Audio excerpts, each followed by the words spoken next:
Hello, everyone, and welcome back to X-Ranger. Before we begin, I thought it would be interesting if each of you could leave a comment indicating which part of the world you're joining us from. Also, don't forget to like and subscribe if you're enjoying the episodes.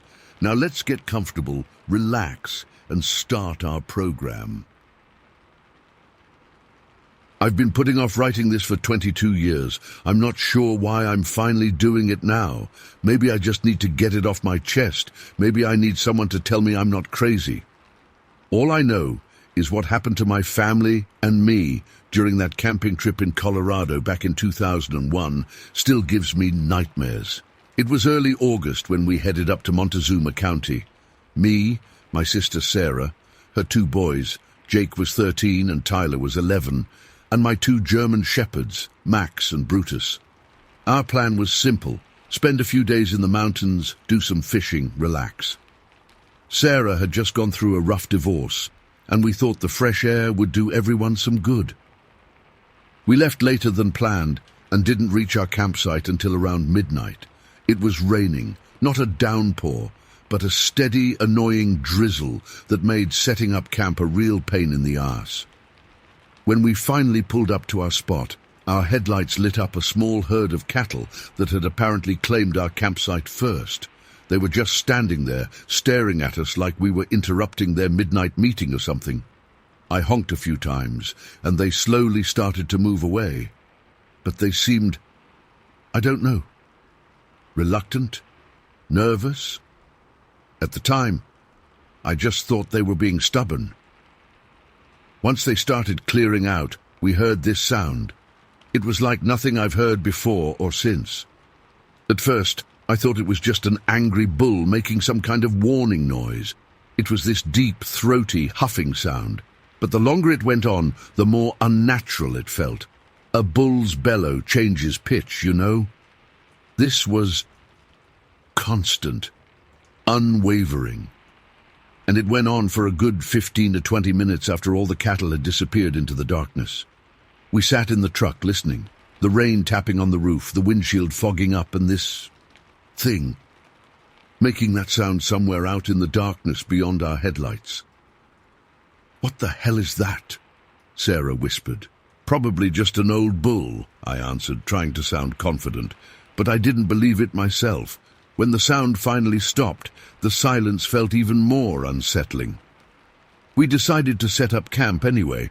We were tired, it was late, and we figured whatever made the noise was gone now.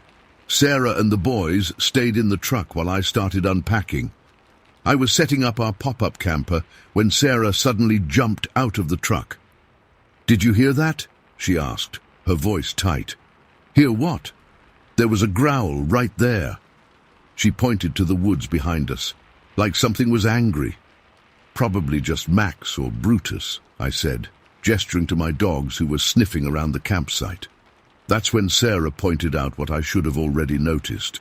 Both dogs were right there beside us, and they were acting weird, really weird.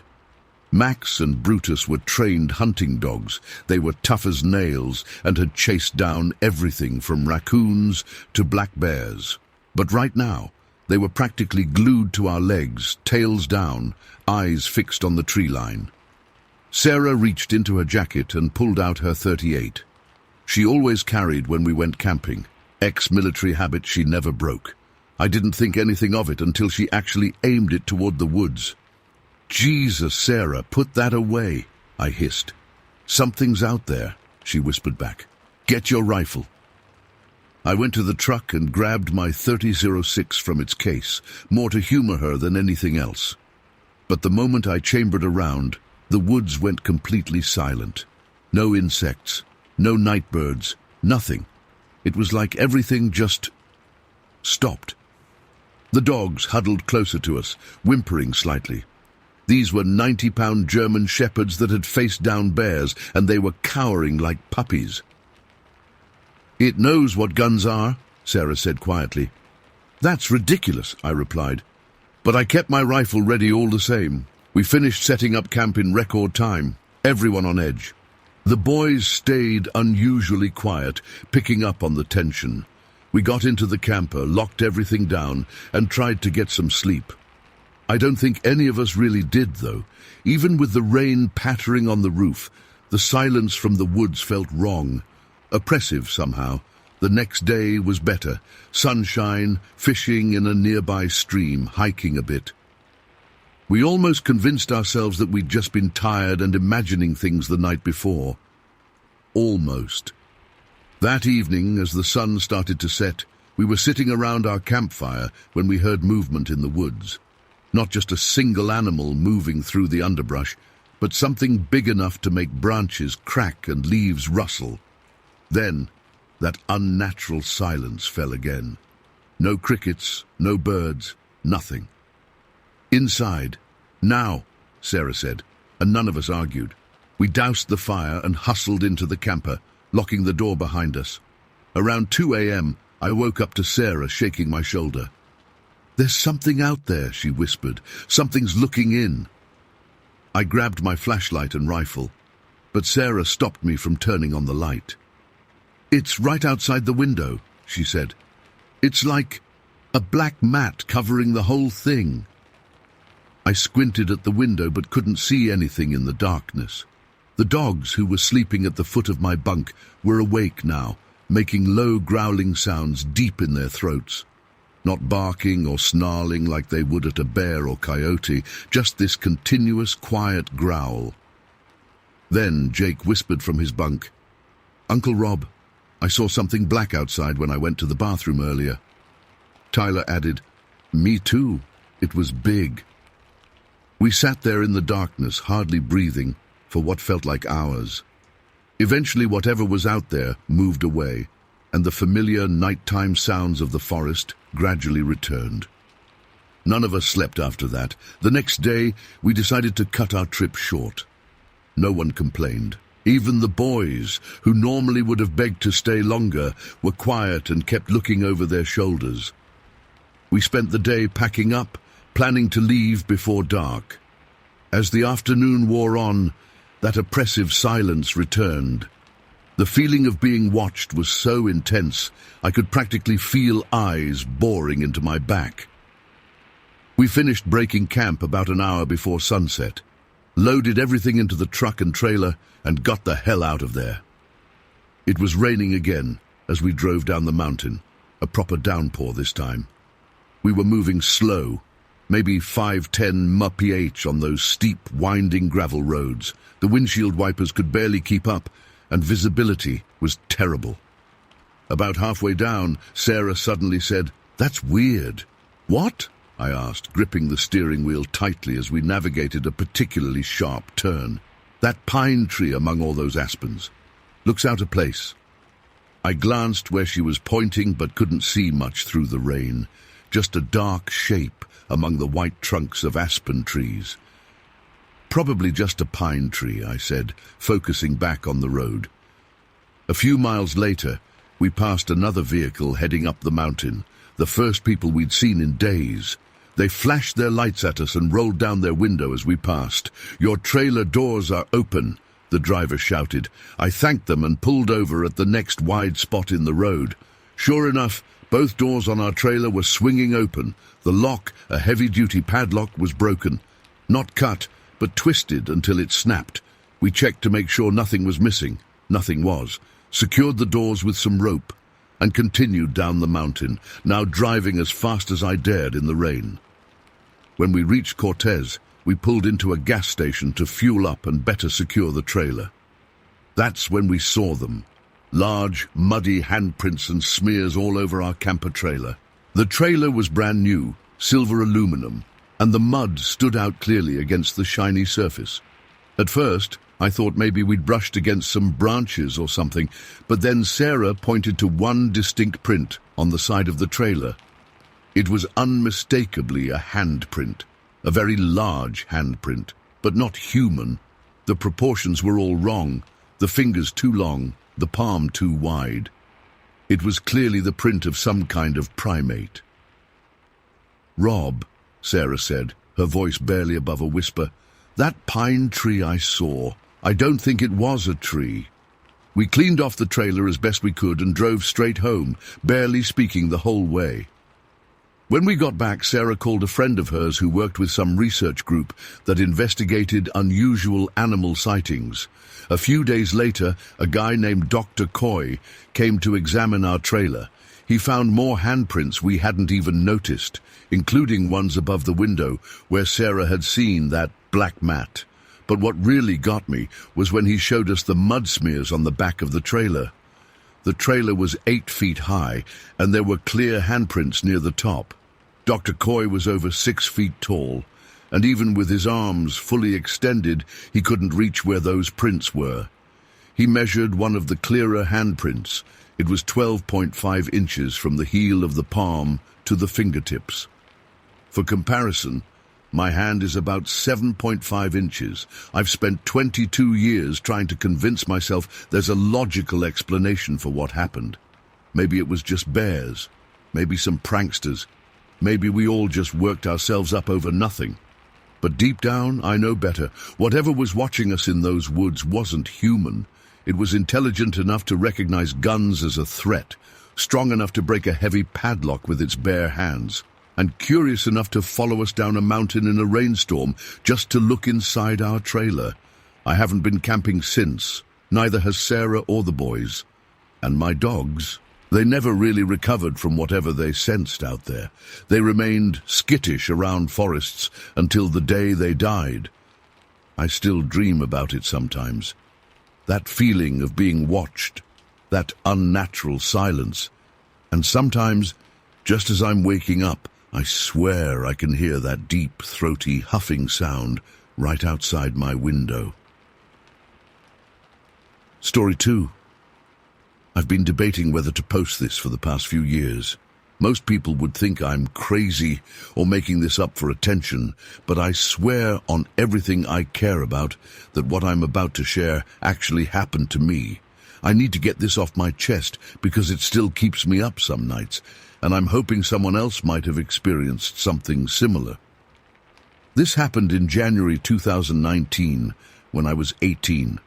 I live in rural New Jersey, which surprises people who think NJ is just highways and suburbs.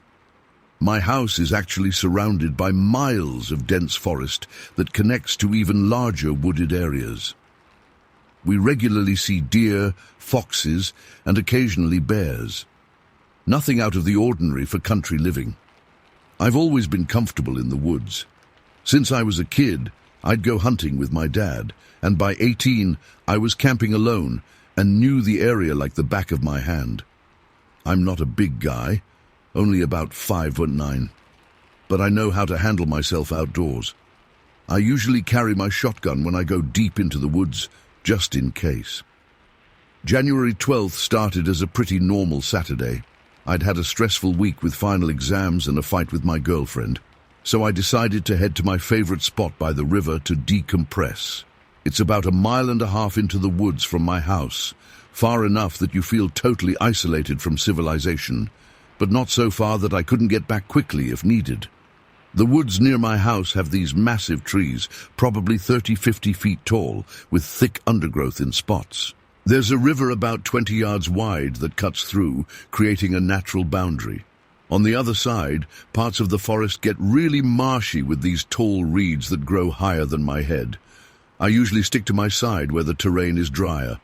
I didn't bring my shotgun that day, just my phone, a Bluetooth speaker, a cigar my cousin had given me for Christmas, and a lighter. It was cold, around 30 degrees, but I was bundled up and looking forward to some alone time. Looking back, I should have noticed the warning signs earlier that week. My 2 pit bulls, Tank and Diesel, had been acting weird for days. These dogs aren't scared of anything. They've faced down coyotes without flinching. But they'd suddenly started freaking out at night. They'd scratch frantically at the door to come inside, and once in, they'd pace around and bark at nothing. I figured maybe a bear was roaming around or something. When I got to the river that day, the first thing that struck me was how quiet everything was. I mean, dead silent. No birds, no squirrels chattering, nothing. In the winter woods, you'd still normally hear some wildlife, but it was like someone had hit a mute button on the forest. The second thing I noticed was the smell. God, that smell. It was this rank, musty odor, like wet dog combined with garbage that's been sitting in the sun for days. I figured maybe there was some animal scat nearby or something rotting in the water, so I tried to ignore it. I found my usual spot on a fallen log, lit up my cigar and put on some music at low volume. I was just sitting there, trying to relax, when I heard movement in the underbrush maybe 50 yards away. It sounded different, not like a deer or bear. It sounded heavier, and the pattern was weird, almost like footsteps, but not quite human either. At first I ignored it. We have hikers occasionally, and I figured someone else was just enjoying the woods, but then I got this feeling, that unmistakable sensation of being watched. You know that prickle on the back of your neck? That's what I felt. I turned the music off and listened harder. The woods were still unnaturally quiet, but I could hear something moving across the river now, in that marshy area with the tall reeds. I squinted, trying to see through the vegetation, and that's when I noticed movement in a bush about 40 yards away on the other side. Then I heard a whistle. Not like a person whistling a tune, but a single, clear note that didn't sound human. It was answered by another whistle from somewhere behind me. That's when my heart started racing. Whatever this was, there was more than one. I stood up, scanning the woods. The movement shifted closer to the river's edge. The reeds were swaying in a way that couldn't be caused by wind. Something big was moving through them. I caught a glimpse of something dark brown between the reeds. My first thought was bear, and I started making noise like you're supposed to. "Hey, get out of here!" I yelled, and threw a rock across the river in that direction. The movement stopped. I figured I'd scared it off, but something felt wrong. Bears don't usually hunt in pairs, and they don't typically whistle to each other. I decided it was time to leave. I grabbed my phone and extinguished my cigar on the log. That's when the rock, the exact same rock I had thrown, came sailing back across the river and landed about 10 feet from me. I froze. Bears don't throw rocks. A deep, guttural whoop sound came from across the river. It wasn't a bear. It wasn't anything I'd ever heard before. I didn't run, not yet, but I started walking quickly toward the main path that would lead me back home. The sounds of movement followed me on the other side of the river. Whatever it was keeping pace. Then, the movement crossed the river. I don't know how it got across so quickly. Maybe there's a shallow part I don't know about, but suddenly the sounds were on my side, paralleling my path about 30 yards into the trees. I started jogging, no longer trying to act calm. That's when I saw it through a break in the trees. I've tried to rationalize what I saw that day. I've gone over it 1,000 times in my head, wondering if the stress or the cigar somehow messed with my perception. But I know what I saw. It was tall, taller than any person I've ever seen. If I had to guess, it was around 8 feet, maybe taller. I remember thinking its shoulders were about the same height as my lifted Jeep, which sits at about 7 feet. It was covered in dark brown, almost black hair, with longer hair around its face. It was broad, way broader than a human, and moved with this weird, fluid grace that shouldn't be possible for something so big. For a split second, our eyes met. Its face was almost human, but not quite. More like a bizarre mix between an ape and a person, with deep-set eyes under a prominent brow. I couldn't make out the color of its eyes, but they reflected the winter sun in a way that made my blood run cold. I broke into a full sprint then. No shame, no trying to look brave. I ran like my life depended on it. That's when it let out a roar that I still hear in my nightmares. It wasn't like a bear or any animal I've heard. It was deeper, more powerful, like it came from something massive. I could feel the vibration in my chest, like when you stand too close to a big speaker at a concert. I didn't look back. I ran the whole way to where I'd parked my Jeep, fumbled with my keys, and tore out of there. My hands were shaking so bad I could barely drive. When I got home, I locked all the doors and windows, got my shotgun from the safe, and loaded it. My dogs were going crazy, not barking at me, but staring out the windows and growling low in their throats. They knew something was out there.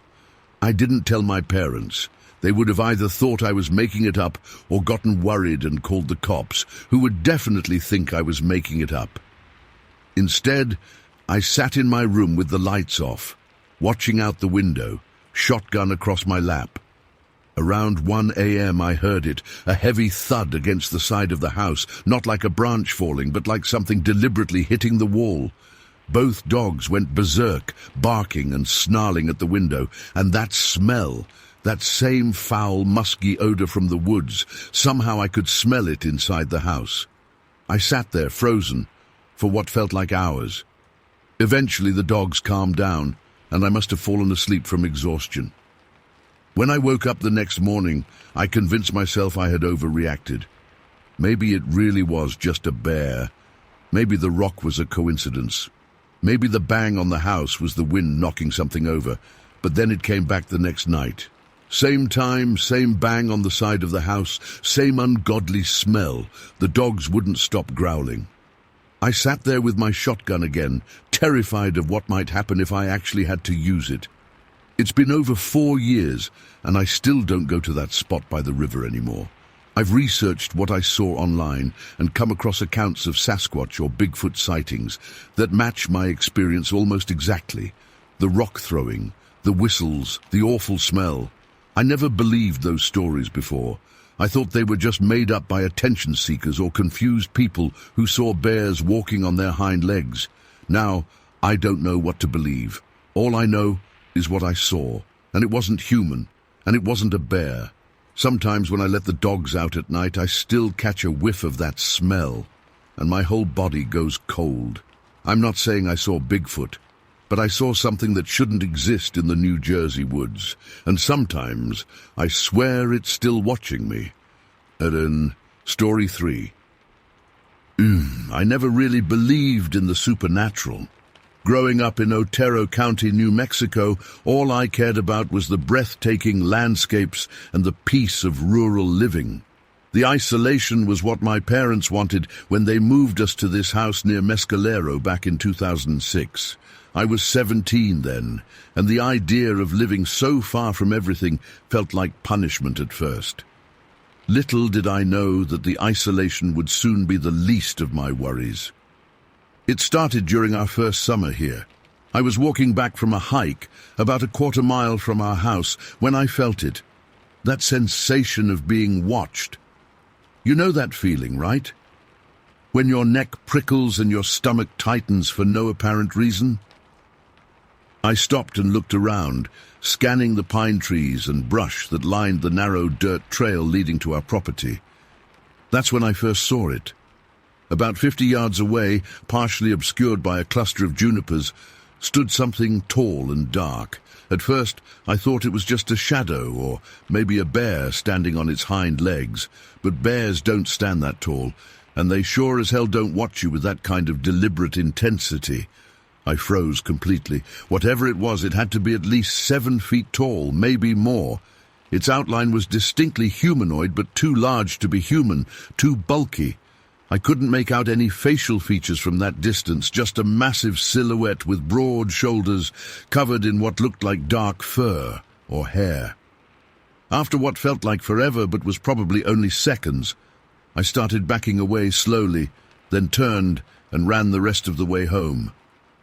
I told my parents what I'd seen, but they brushed it off as an elk or my imagination working overtime in our new surroundings. But I kept seeing it. Not every day, but often enough that I started to question my sanity. Sometimes it would be at the edge of the woods near our property, just standing there watching our house. Other times I'd glimpse it pacing back and forth on the trail below, almost like it was agitated about something. It had this weird swaying motion when it walked. Not like a person, more fluid, but somehow awkward at the same time. My younger sister Ellie saw it too, about a month after my first encounter. She came running into the house one evening, white as a sheet, saying something had followed her home from her friend's house about a mile away. She described the same tall, dark figure I'd been seeing. That's when my parents finally started to take it seriously. Dad got out his hunting rifle and kept it loaded by the back door, just in case. Mum started bringing the laundry in before dusk, instead of leaving it out overnight. We began documenting our sightings in a notebook, dates, times, behaviors. Looking back at those notes now gives me chills. For the first year, it never came closer than about 100 feet from the house.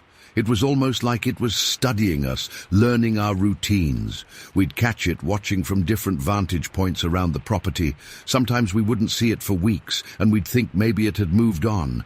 Then it would be back, standing in the same spot by the old oak tree, or visible through the kitchen window when I got up for a glass of water at 2 a.m. By the second year, we'd grown strangely accustomed to its presence. As terrifying as it sounds, you can get used to almost anything. We nicknamed it the Watcher, and we'd casually mention it to each other. The Watcher was by the shed today.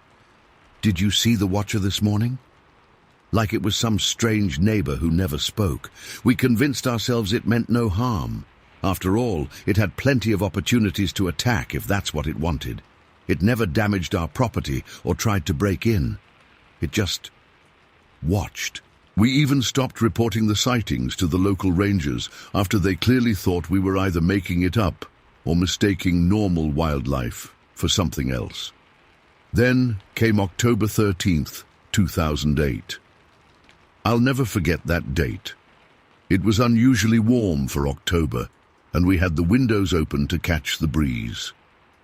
Mom and Dad were visiting relatives in Alamogordo, and it was just me, Ellie, and our older brother Mark at home. We were watching some stupid reality show on TV, laughing about nothing important. Around 8 p.m., I got up to grab some snacks from the kitchen. As I passed the dining room, I noticed movement by the window, the one that faces the back of our property where the woods start to thicken. At first, I thought it was just the curtain moving in the breeze. It wasn't. A massive, hair-covered arm was reaching through the open window. The arm was easily twice the size of a large man's, covered in dark brown, almost black hair. The hand at the end had long fingers with thick, dirty nails, not quite claws, but definitely not human fingernails either.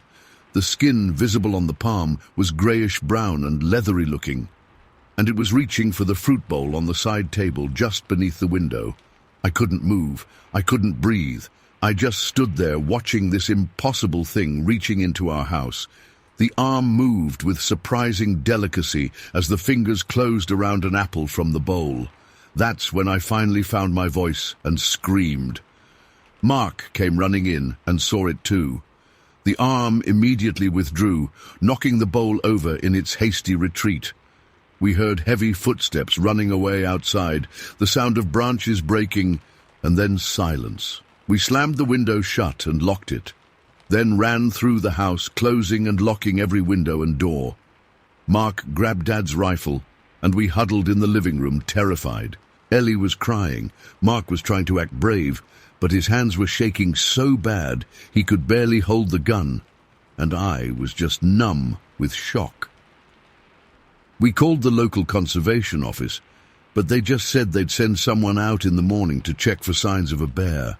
We knew it wasn't a bear. No bear has an arm that looks that human but isn't. We stayed up all night, jumping at every sound outside. Nothing else happened, but none of us could shake the image of that hairy arm reaching into our home. When morning came, 2 rangers showed up and walked around the property. They found some unusual tracks in the soft dirt beneath the window. Large, barefoot-like prints over 15 inches long with 5 distinct toes. They took some photos and made plaster casts, but we never heard anything more about it. I think they filed it away as an unexplained occurrence and moved on. After that night, the Watcher stopped coming so close to the house. We'd still see it in the distance sometimes, still watching, but it seemed more cautious now. Maybe our reaction had frightened it. Maybe it realized we weren't as accepting of its presence as it thought. Life went on. I graduated high school and started community college in Alamogordo, making the long drive back and forth each day. The sightings became less frequent, and we started to believe that maybe, just maybe, it had moved on to somewhere else. Then came July 2009. I was home for the summer, and the incidents had become rare enough that we'd stopped talking about them. Until one evening when two local boys, the Miller brothers who lived about 5 miles away, came tearing up our driveway on their ATVs, nearly crashing into our porch. They were hysterical, talking over each other, faces pale with terror. Mark and I brought them inside and tried to calm them down enough to understand what had happened. When they finally caught their breath, they told us a story that made my blood run cold. They'd been four-wheeling up on Crest Trail, coming down from Buck Mountain, when they spotted something moving in the trees alongside the trail. Not one creature, but two. The boys described them as hominoid monsters, human-shaped but definitely not human. These weren't the dark figures we'd been seeing. These creatures had lighter coloring, with pale faces partially covered by matted hair or beards. The creatures had chased them. For over a mile, these things had pursued their ATVs down the mountain trail, keeping pace even as the boys pushed their machines to dangerous speeds over the rough terrain. One of the Miller boys, Jake, the older one, said the creatures could have easily overtaken them if they'd wanted to. They were that fast. But instead, they seemed to be escorting them away from the mountain, making sure they left. The younger brother, Tyler, described a scream that one of the creatures had let out, a sound so terrifying and unnatural that it made the hair on his arms stand up, even as he told us about it. He rolled up his sleeve to show us, and sure enough, he still had goosebumps. They couldn't give us detailed descriptions, because they'd been too focused on escaping, but what they did share matched enough with our experiences to convince us they were talking about the same type of creature, or species, or whatever the hell these things were. The next day, the boys came back with their father, a stern man who clearly didn't believe their story, but wanted to prove to them there was nothing to fear. Mark and I went with them back to the spot on Crest Trail where the chase had begun. We found tracks, barely distinguishable impressions in the hard-packed earth of the trail, but definitely there. Large, barefoot prints, similar to what the rangers had cast beneath our window months earlier. The father tried to dismiss them as boots or partial deer tracks, but I could see the doubt in his eyes. He knew deep down that what we were looking at didn't have any rational explanation. The boys refused to go any farther up the trail, and honestly, none of us pushed the issue. That was the last major incident I personally experienced. I moved away to attend university in Albuquerque the following month, and my family sold the house a year later. Mom claimed it was because the commute to her new job was too long, but I know the real reason. None of us ever felt safe there again. I've spent years researching what we experienced. Sasquatch, Bigfoot, Wildman, different names for possibly the same creature. The scientific community dismisses these accounts, but there are thousands of sightings across North America that can't all be explained away as misidentifications or hoaxes. What haunts me most isn't just the memories of what we saw. It's the questions that remain unanswered. Why did it watch us for so long? What did it want? Was it curious about us, just as we were about it? Was the fruit incident an attempt at communication? Were there more of them living in those mountains than we realized? I don't talk about this much. People either think you're crazy, or they get that look of uncomfortable pity. But I know what I saw. I know what reached through our window that night. I know what chased those boys down from Buck Mountain. And sometimes, even now, when I'm hiking or camping anywhere in the mountains, I get that familiar feeling of being watched. I'll turn quickly, hoping to catch a glimpse of something in the trees. Usually, there's nothing there. But occasionally, just occasionally, I'll see movement, a dark shape shifting behind the foliage, a flash of something tall disappearing into the shadows. And I'll remember that arm reaching through our window, those fingers grasping the apple. And I'll wonder if it's still out there, watching and waiting for reasons I'll never understand. Story 4. I've kept this story to myself for a long time. It's not something I talk about at parties or bring up casually. Most people would think I'm crazy, and honestly, I don't blame them. I would have thought the same before that night in April 1969. It's been over 50 years, but I still remember every detail like it happened yesterday. My husband Robert and I were driving back from a late dinner at my sister's place in Paradise. We lived in Sterling City back then, and the drive home meant taking that winding road through some of the thickest woods in Butte County. It was close to midnight, and the forest was pitch black, except for our headlights cutting through the darkness. We weren't drinking that night. I want to make that clear right away. Robert was driving our old Chevy, and I was half asleep in the passenger seat. The radio was playing softly, some late-night program I can't recall. The heater was whirring, because April nights in Northern California can get pretty chilly, especially up in the foothills. About halfway between Paradise and Sterling City, there's this stretch where the road curves around a deep canyon.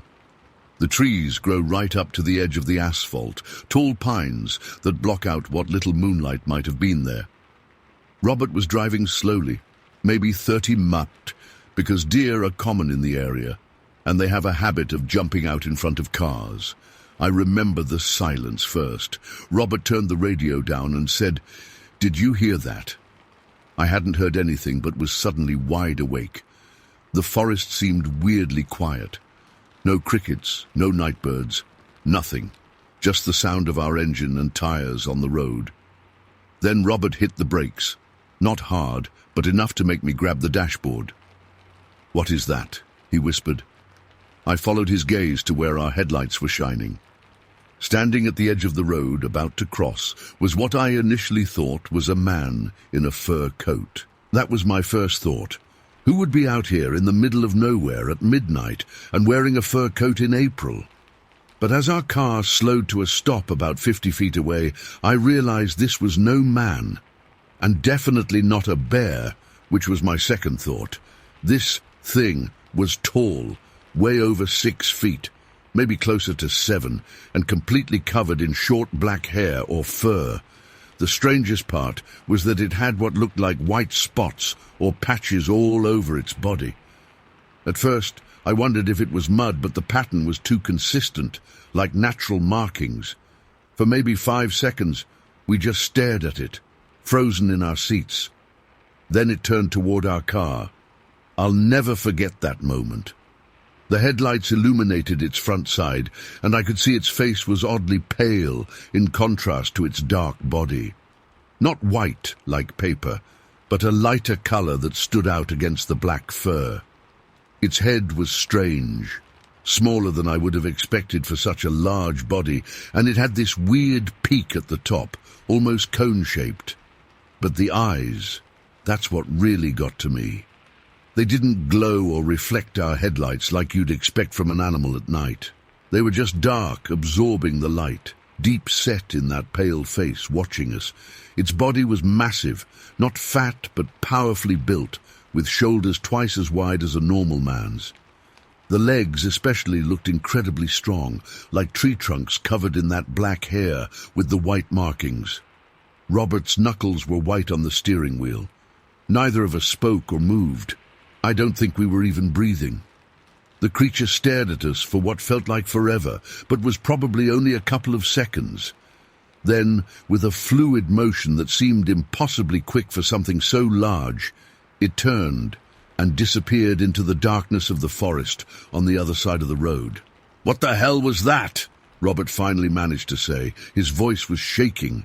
Mine would have been too if I could have found any words. We sat there for another minute before Robert slowly pressed the gas pedal. As we started moving again, I kept my eyes fixed on the spot where it had vanished, half expecting it to emerge again. "Mary," Robert said quietly, "did you see what I just saw?" I nodded, still unable to speak, My heart was pounding so hard I could feel it in my throat. "That wasn't a bear," he continued, "and it sure as hell wasn't a man." "Sasquatch," I whispered, finally finding my voice. I had never believed the stories before, thought they were just tall tales told by loggers and hunters who'd had too much to drink. But in that moment, I knew with absolute certainty what we had seen. We drove the rest of the way home in silence, both of us scanning the trees alongside the road. Every shadow, every movement in the darkness made me jump. When we finally pulled into our driveway, neither of us wanted to get out of the car. That night, we barely slept. We kept the lights on and took turns watching out the window, even though our house was miles from where we'd had the encounter. Something about seeing that creature had triggered a primal fear in both of us, like we were suddenly prey in a world where we'd always thought we were at the top of the food chain.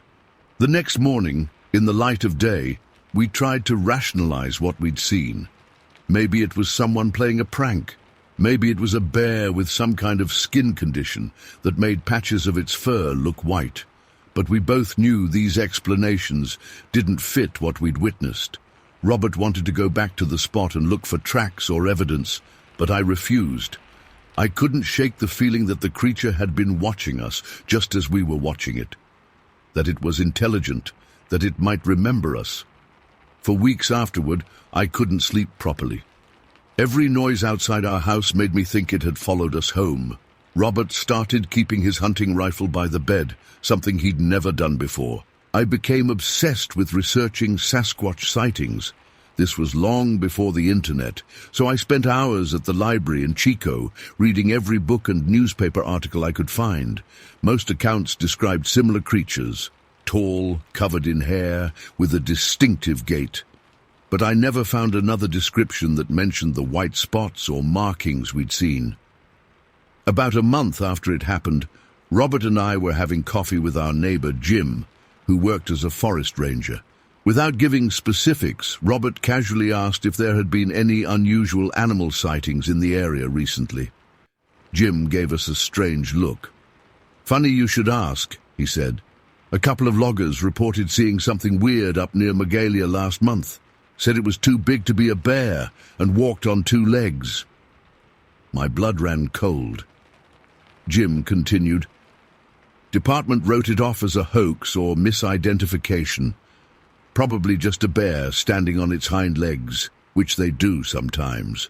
Robert and I exchanged glances but said nothing more about it. We never officially reported what we saw.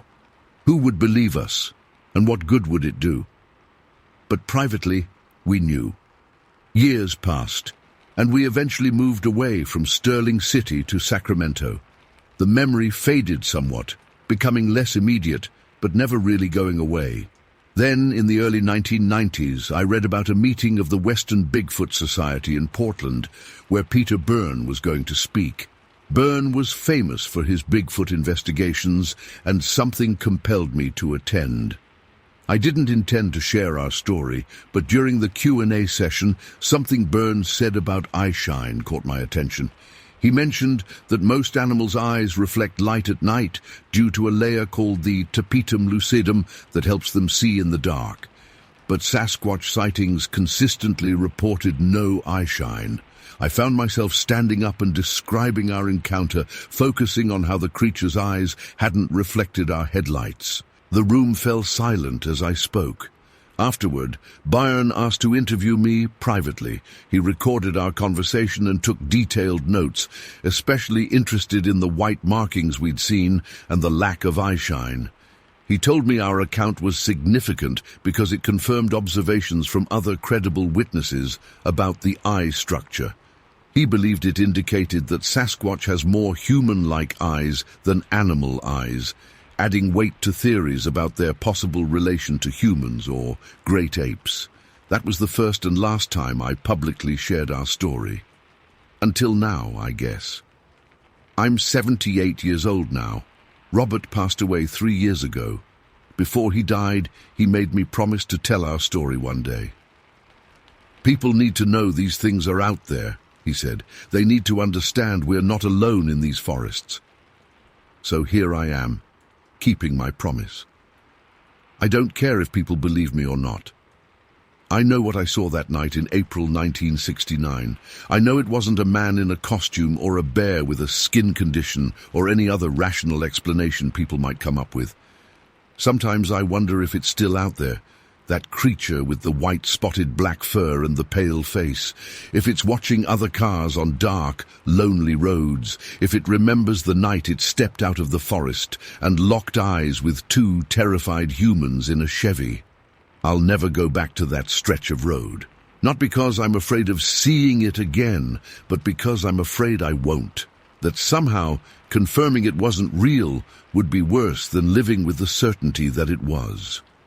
All I know is that for a few seconds on a cold April night in 1969, my understanding of the world changed completely. And no matter how many decades pass, I can still see those dark, knowing eyes whenever I close my own. Story 5. I've held this in for over 30 years now. I've told a couple close friends and my brother, but they all just look at me like I'm crazy or had too much to drink that night. I know what I saw, though. It wasn't a bear. It wasn't a guy in a suit. And I wasn't hallucinating. What happened to me in the winter of '92 on Highway 40 is something I'll never forget. I was 26 at the time, working construction in Winter Park. The pay was good during ski season, but it meant driving back and forth across Berthoud Pass a lot. For those who don't know, this is a pretty nasty stretch of mountain highway that cuts through the Arapahoe National Forest in Colorado. It climbs up to around 11,000 feet and has these hairpin turns that'll make your stomach drop, especially in winter. That night, I was heading home after finishing a late job. It must have been around 11:30 p.m. The temperature gauge in my old Ford pickup was reading 20 degrees, and there was patchy snow on the ground, but the roads were clear enough. I remember I had the heater cranked. The radio was playing some country song I can't recall now. The moon was nearly full that night, reflecting off the patches of snow, so visibility wasn't too bad considering how dark it gets up there. There wasn't another car in sight, just me, the road, and the endless wall of pines on either side. I wasn't particularly tired, just ready to get home and crash. I'd made this drive probably 100 times before. I was coming around one of those big sweeping curves about halfway through the pass when I first noticed something in my lane ahead. At first, I thought it was a boulder that had fallen onto the road, not uncommon in that area. But as I got closer, I realized whatever it was seemed to be moving. My first thought was deer or elk. I'd had plenty of close calls with wildlife before. I eased off the gas and slowed down from about 45 to maybe 30 mph. As I got closer, I could make out what looked like a dark figure walking upright. My brain immediately thought hiker, which would have been crazy enough at that time of night, in that temperature in the middle of nowhere. But as I closed the distance to maybe 100 yards, I knew I wasn't looking at a hiker. This thing was massive.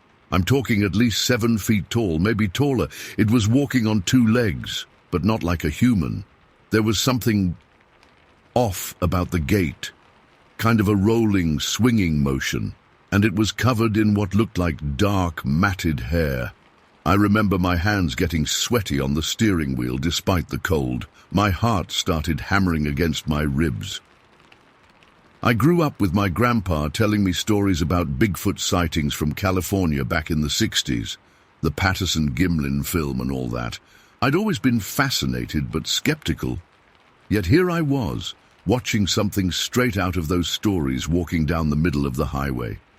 I slowed down even more, maybe to 15 mph, keeping a healthy distance. The thing, I guess I'll call it a Sasquatch because I don't know what else to call it, didn't seem to notice me at first. It was just ambling along, taking its time right in the middle of my lane. I hit my high beams thinking maybe it would startle or move aside. That's when it stopped and turned around. I'll never forget that moment as long as I live. It turned and looked directly at me, at my truck. and I could see its face. It wasn't like anything I'd ever seen, not quite human, not quite ape. The face was dark, with a pronounced brow ridge. The eyes, they didn't reflect light like an animal's would. They just looked dark and intelligent. That's the part that really shook me. There was something behind those eyes that was thinking, assessing. After a few seconds of staring at my headlights, it actually raised its arm, a massive, long arm, and shielded its eyes, like the light was bothering it.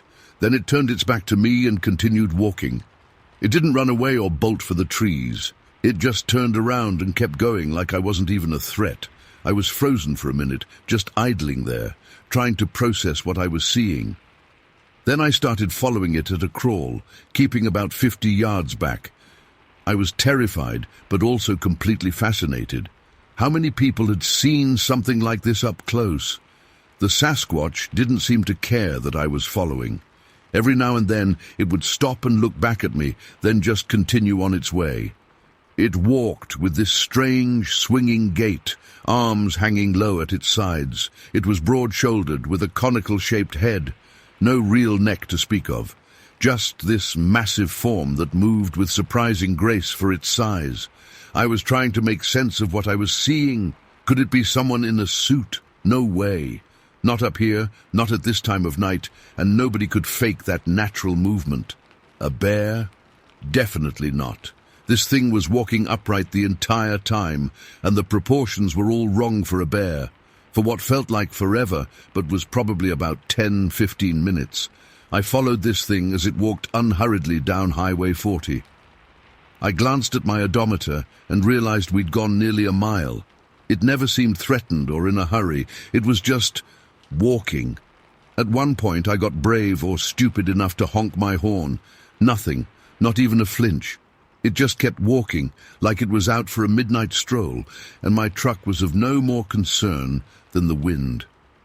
I remember thinking about stopping to grab the disposable camera I kept in my glove compartment, but I couldn't bring myself to take my eyes off this thing, even for a second. I was afraid it would vanish, and I'd think I'd imagined the whole thing. The creature's hair looked long and shaggy, especially around the shoulders. In the moonlight and my headlights, it looked dark brown, or maybe black. It's hard to be sure of colors at night, but it definitely wasn't the reddish color you sometimes hear about in Bigfoot stories. As we continued this slow procession down the highway, my mind was racing. Should I try to get closer? Should I back off? Should I try to find a way to call someone? This was 1992, remember? No cell phones, at least not for a construction worker like me. Then, suddenly, the creature stopped again. It turned halfway towards me, and I swear it seemed to be considering something. Then, without any apparent reason, it moved to the right side of the road and began to slide down the embankment. I pulled my truck over to the shoulder, heart still pounding, and watched as this enormous figure disappeared into the tree line. It moved with surprising agility, using its long arms to steady itself on the steep slope. Then it was gone, swallowed by the darkness and the dense pines. I sat there for a good 20 minutes, engine running, heater blasting, just staring at the spot where it vanished. Part of me wanted to get out and look for tracks or evidence, but a stronger part knew better than to wander around in the dark after what I'd just seen. Eventually, I put the truck back in drive and continued home. My hands were shaking so bad I could barely hold the steering wheel. My mind kept replaying what I'd seen, trying to find some explanation that made sense. When I got home, I called my brother, even though it was after 1 a.m. He thought I was drunk or messing with him. The next day, I drove back up to the spot in daylight. I walked around where I thought the creature had gone down the embankment looking for tracks or hair or anything. But there had been patches of snow, dirt and rock, not great for leaving clear prints. I found some broken branches and what might have been large footprints in a muddy patch, but nothing conclusive.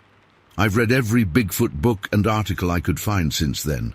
The creature I saw matched many descriptions from the Pacific Northwest and California sightings, especially from the 60s and 70s. The height, the posture, the way it moved. It all fits with what others have reported. What stands out to me most, looking back, was the absolute lack of fear this thing showed. It wasn't afraid of my truck, my headlights, or my horn. It was completely at ease, like it owned that road and I was the intruder. I also can't shake the feeling of intelligence I sensed. When it looked at me, there was something evaluating behind those eyes. Not animal curiosity, but something deeper. Something that made me feel like I was the one being observed. I'm 57 now, and I've never seen anything like it again, despite spending plenty more time in those mountains. I've kept my eyes open, especially when driving that pass at night, but nothing. Sometimes I wonder if I imagined it all, but then I remember the absolute clarity of that encounter. The way my headlights illuminated its massive form, how it shielded its eyes, the distinctive way it walked. Those aren't details my mind could have invented. Some nights when I can't sleep, I still think about what I saw on Highway 40 that winter night. What was it doing there? Where was it going? Are there more of them in the Arapaho forest? Does it still walk that highway sometimes when no one's around to see? I don't expect anyone to believe me. I probably wouldn't believe it myself if I hadn't been there. But I know what I saw. For nearly a mile I drove behind something science says doesn't exist. Something that walked like a man, but wasn't a man. Something that looked into my headlights with eyes that seemed too aware, too knowing. Sometimes I wonder if anyone else has seen it up there. If you're driving over Berthoud Pass late at night and you see something dark and tall in your headlights, slow down. Watch carefully. You might just see what I saw. A creature that shouldn't exist taking a midnight stroll down Highway 40, completely unconcerned with the human world around it. And if you do see it, you'll never forget it. Just like I haven't for 30 years. Story 6. I've been holding this in for 23 years now. I never thought I'd share it publicly. But after seeing so many similar accounts recently, I feel like I need to get this off my chest. What my buddy Rick and I experienced north of Crested Butte in August 2000 still gives me nightmares. I've tried to rationalize it 1,000 different ways, but nothing makes sense except what we both know we witnessed. I was 27 at the time, and Rick was 29. We'd been hiking buddies since college, always trying to squeeze in a few good backpacking trips each summer. We both lived in Boulder then, and had decent outdoor experience, though neither of us would call ourselves experts. That August, we had planned a 3-day hike through the wilderness north of Crested Butte. The area was gorgeous, but less traveled than some of the more popular spots. That was part of the appeal. We started early on a Friday morning, planning to do a loop that would bring us back to our car by Sunday afternoon. The weather forecast mentioned possible afternoon thunderstorms, but that's pretty standard for Colorado mountains in summer. Nothing we hadn't dealt with before. The first day was perfect. Blue skies, temperatures in the high 60s, light breeze. We made good progress and covered about 9 miles, stopping occasionally to take photos or just soak in the views. We were at about 2,500 feet elevation when we made camp that first night. Nothing unusual happened. We cooked some freeze-dried meals on my little camp stove, talked about work and life, and turned in early. The second day is when everything changed. We broke camp around 8 a.m. and continued our hike. The plan was to reach a small alpine lake by mid-afternoon, set up camp, maybe do some fishing. The weather had other ideas. By noon, dark clouds were building quickly to the west. You could feel the electricity in the air. Anyone who spent time in the Colorado mountains knows that feeling, when your hair stands on end and metal objects start to buzz. We needed shelter, fast. The problem was we were above the tree line in an exposed area. The nearest substantial cover was about 2 miles ahead according to our map, a stand of dense pine forest that extended into a small valley. We picked up our pace, but the storm was moving faster than we could hike. The first lightning bolt struck about half a mile away, followed almost instantly by a crack of thunder that I swear shook the ground. Then the rain hit. Not the gentle kind, but the sort that feels like someone's pelting you with pebbles.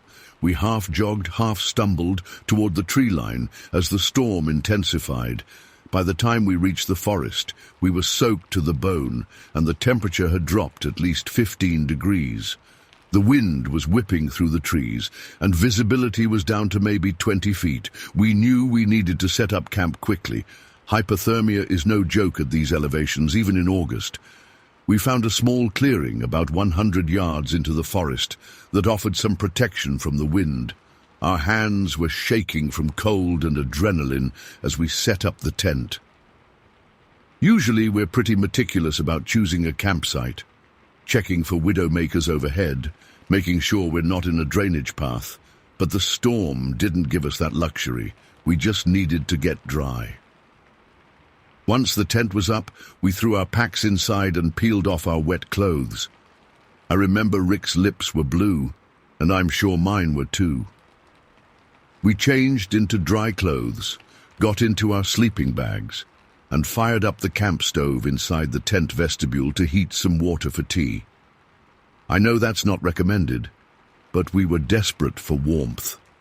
The storm continued to rage outside. Lightning flashed every few minutes, illuminating the inside of our tent like a strobe light.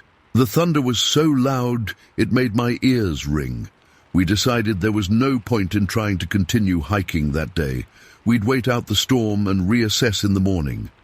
As the afternoon wore on, the storm's intensity decreased, though the rain continued steadily. We dozed off and on, exhausted from the adrenaline crash. Around 7 p.m., the rain finally stopped, and we decided to emerge from the tent to stretch our legs and make dinner. The forest was eerily quiet. You know how after a big storm, it's like the whole world is holding its breath. It was like that, but more intense. No birds, no squirrels. Not even the rustle of leaves in the wind, just dripping water from the trees. We gathered some relatively dry wood from under dense spruce trees and managed to get a small fire going. It wasn't much, but it helped dry out some of our gear. We cooked dinner, some rehydrated beef stew that tasted like salvation at that moment, and talked about whether to continue our planned route or head back to the car the next day. That's when we heard it. At first, I thought it was just a tree branch giving way under the weight of rainwater, a dull crack somewhere in the forest. But then it happened again, closer this time, and again. It was rhythmic, deliberate, footsteps, heavy ones. "Do bears walk on two legs?" Rick whispered. I shook my head slowly. Not for long distances. Whatever was making those sounds was bipedal and big. Much bigger than a human, based on the sound of the footfalls. They were slow, measured steps circling our campsite just beyond the reach of our firelight. We both instinctively moved closer to the fire. I reached for my knife, a pathetic defense I realize now, but it was all I had. The steps continued their circuit around us, never coming closer, but never moving away either. "Hello?" Rick called out, his voice cracking slightly. "Someone there?" The footsteps stopped immediately. The silence that followed was worse than the sound had been. We waited, straining our ears for any noise. Nothing. After about 5 minutes of complete silence, Rick whispered, "Maybe it was just..." That's when we heard the breathing, deep, rumbling breaths, like someone with a massive chest capacity. It came from the same direction where the footsteps had stopped, maybe 40 feet from our camp, just beyond where our visibility ended in the gathering darkness. I've been around wildlife my whole life. I've heard bears breathe, elk bugle, mountain lions scream. This wasn't any of those. The breathing had a distinctly humanoid quality to it, but amplified, deeper. "We should get in the tent," I said quietly. Rick nodded, his face pale in the firelight. We quickly packed up our cooking gear, making sure no food was left out that might attract animals. We doused the fire with water from a nearby stream, plunging our small clearing into darkness. The breathing continued as we worked, unchanged in rhythm or location. Whoever or whatever it was watching us. We crawled into the tent and zipped it closed, as if the thin nylon would provide any protection. Inside, we whispered about what to do. The logical part of my brain was cycling through possibilities. Bear, moose, another hiker playing a prank, but none of them fit. Bears don't stand in one place breathing for 20 minutes. Moose don't walk on two legs, and no human I've ever met could produce those sounds. The breathing continued for what felt like hours, but was probably only about 30 minutes. Then the footsteps started again, this time moving away from our camp. The sound gradually faded into the distance. We sat in silence for a long time, straining to hear any return of the sounds. Eventually, exhaustion caught up with us, and we decided to take turns keeping watch while the other slept. I took the first shift. For about an hour, nothing happened. The forest remained unnaturally quiet. No owls, no rustling of small nocturnal animals. It was as if everything was hiding. Then, around midnight, I heard the footsteps returning. Different direction this time, from the east rather than the north. The same slow, deliberate pace, the same heavy impact that trembled through the ground. But this time, they didn't stop at the perimeter of our former fire circle. They came closer. I nudged Rick awake, putting my hand over his mouth to keep him quiet. His eyes widened as he heard the approaching steps. The footsteps stopped right outside our tent, so close I could hear not just the footfalls but the shifting of weight, the creak of what sounded like joints. The breathing started again, louder now, unmistakable. And then, God, I can barely type this even now, something touched the tent. Not a swipe or a grab, but a gentle, curious probe, like fingers running down the rainfly. I could see the impression of something through the thin fabric. The touch moved along the side of the tent, paused at the junction of the rainfly and the main tent body, then continued to the vestibule where our packs were stored. I heard our packs being moved gently at first, then with more purpose, the sound of zippers being opened, items being removed and examined. All this happening 3 feet from where we sat, frozen in fear. Rick was trembling beside me. I'm sure I was too. We had our headlamps off, sitting in complete darkness, hoping against hope that whatever was out there would lose interest and leave. The examination of our gear continued for about 10 minutes. Then the footsteps moved around to the other side of the tent. Again, that gentle, probing touch along the fabric. I had the distinct impression it was trying to figure out where we were inside. The touching stopped at the section of tent directly behind my back. There was a pause, and then a different sound, a deep inhalation like it was smelling us through the tent fabric. I will never forget what happened next. A vocalizing sound, not quite a growl, not quite a word, something in between, low, rumbling with an inflection at the end, almost like a question. It was immediately answered by another similar sound from further away in the forest, a second creature we hadn't even realized was there. They called back and forth several times, these impossible sounds that my brain couldn't categorize. Then the one by our tent stepped back.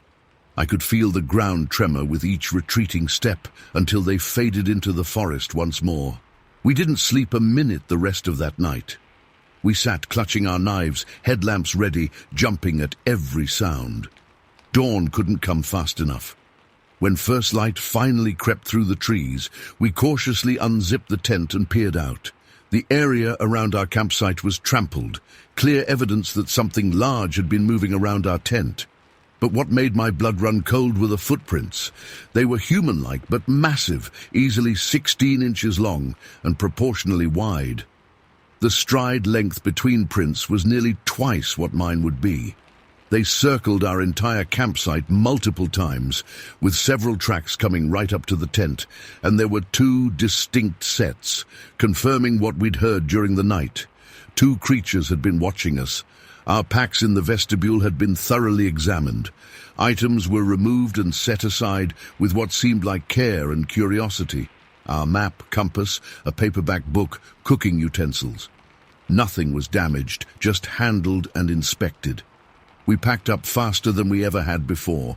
No coffee, no breakfast, just a frantic stuffing of sleeping bags and dismantling of the tent.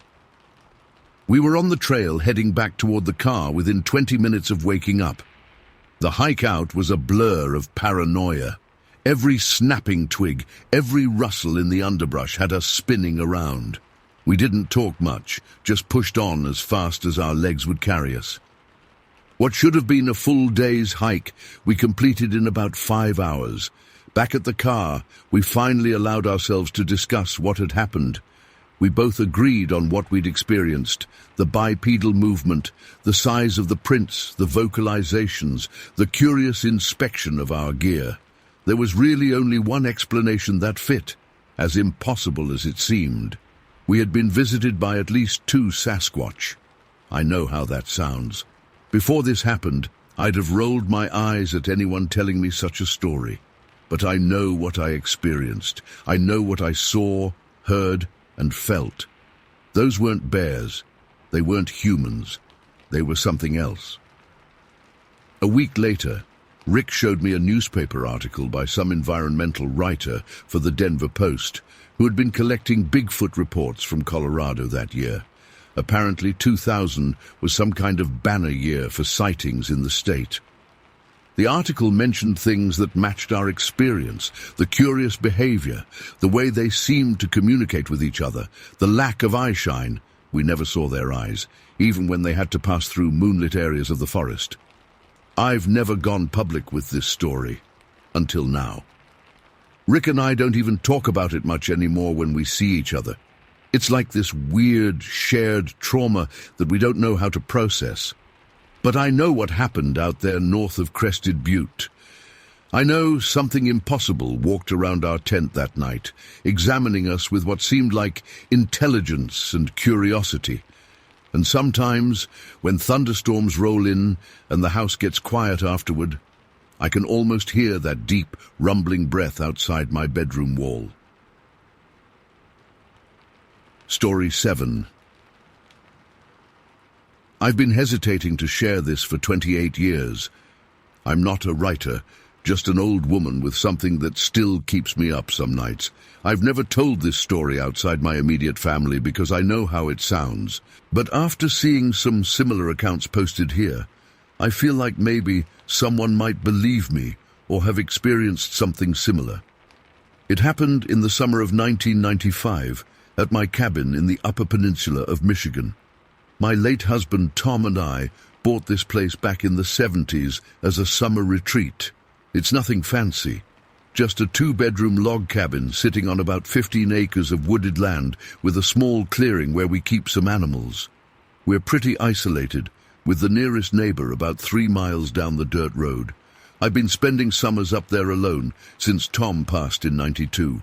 My kids think I should sell it, but it's peaceful, and at 72 back then, I still enjoyed the solitude and taking care of my small menagerie. 2 horses, a pair of alpacas I'd recently acquired, and a baby cria, a rare goat breed Tom and I had started raising before he died. For years before this incident, I'd noticed strange things around the property. Footprints that were much too large to be human, unusual sounds at night that weren't typical forest noises. Sometimes items would go missing from the yard or porch, nothing valuable, just odd things like my gardening shears or a bucket. Once I even found broken branches high up in trees where no person could have reached. I'd become convinced we had what locals sometimes called woodsmen or wild men living in the dense forest surrounding our property. Having spent time in Alaska in my younger years working as a nurse, I couldn't help but notice similarities to stories I'd heard from Inuit and Aleut people about forest beings. I started referring to them as big ones in my journal, a name that just came to me one day. That particular night, July 16th, 1995, was unusually warm. The moon was nearly full, casting everything in a silvery glow. I couldn't sleep due to the heat, so around 11 p.m. I took my iced tea out to the side porch that faces our old well. The well is about 30 feet from the porch, close enough to see clearly in the moonlight. I sat in my wicker chair, enjoying the night sounds and the cooling breeze, when I first heard rustling from the tree line about 50 yards beyond the well. My first thought was deer, which frequently visited at night, so I stayed perfectly still, not wanting to scare them off. What emerged from the trees wasn't deer. First came what I can only describe as a large, upright figure covered in dark hair. In the moonlight, I could see it was at least 7 feet tall, walking on 2 legs with a slight stoop. Its gait was smooth, but different from a human's, more fluid somehow. I froze, my teacup halfway to my lips. The large figure approached the well cautiously, stopping every few steps to look around. That's when I noticed more movement at the tree line. 2 more figures emerged, one nearly as large as the first, and a smaller one that couldn't have been more than 4 feet tall. A family. They were a family. My heart was pounding so hard I was sure they could hear it. But I remained absolutely still, partially hidden by the shadows of the porch. They hadn't noticed me yet. The largest one, I assumed it was the male, reached the well first. With surprising dexterity, he removed the wooden cover we kept over it and began to work the pulley system, lowering the bucket. The sound of the chain and the creaking wood seemed impossibly loud in the night air. The smaller figures approached, standing close to the large one. That's when I got my first good look at their faces. What struck me most wasn't how ape-like they were, but how human.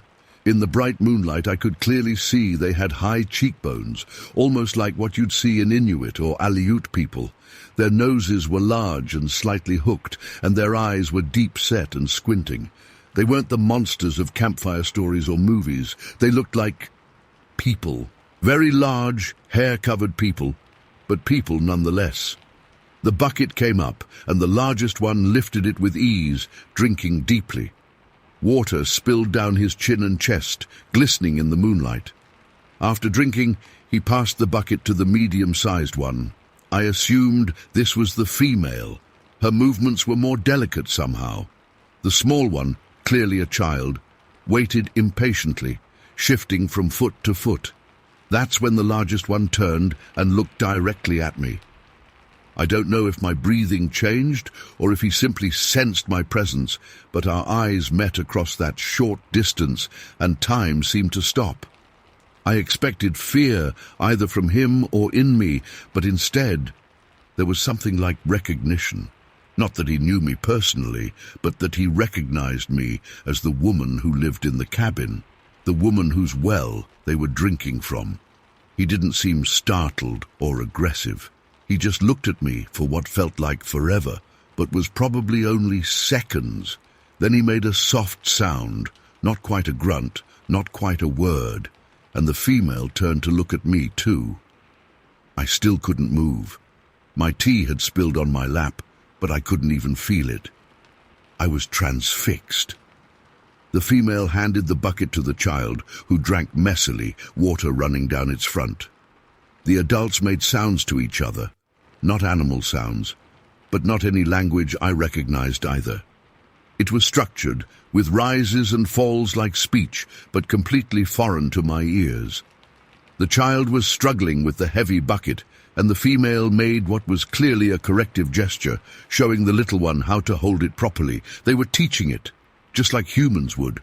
I don't know how long this tableau lasted, them at my well, me frozen on the porch, but eventually the largest one replaced the bucket, closed the well cover, and made another soft sound.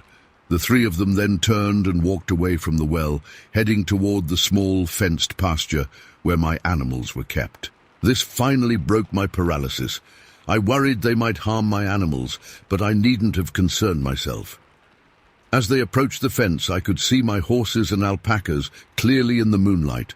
Under normal circumstances, the approach of predators or strangers would have sent them into a panic.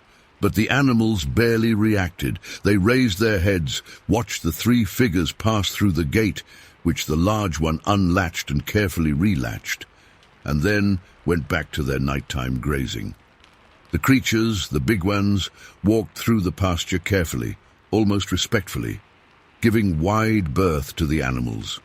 The little one seemed curious about the baby cria, pointing at it, but a gentle touch from the female kept it moving forward. They crossed the pasture and disappeared into the trees on the far side. Only then did I realize I'd been holding my breath. I exhaled shakily and felt my whole body trembling. I didn't feel fear exactly, more like awe mixed with disbelief. Had I actually seen what I thought I'd seen?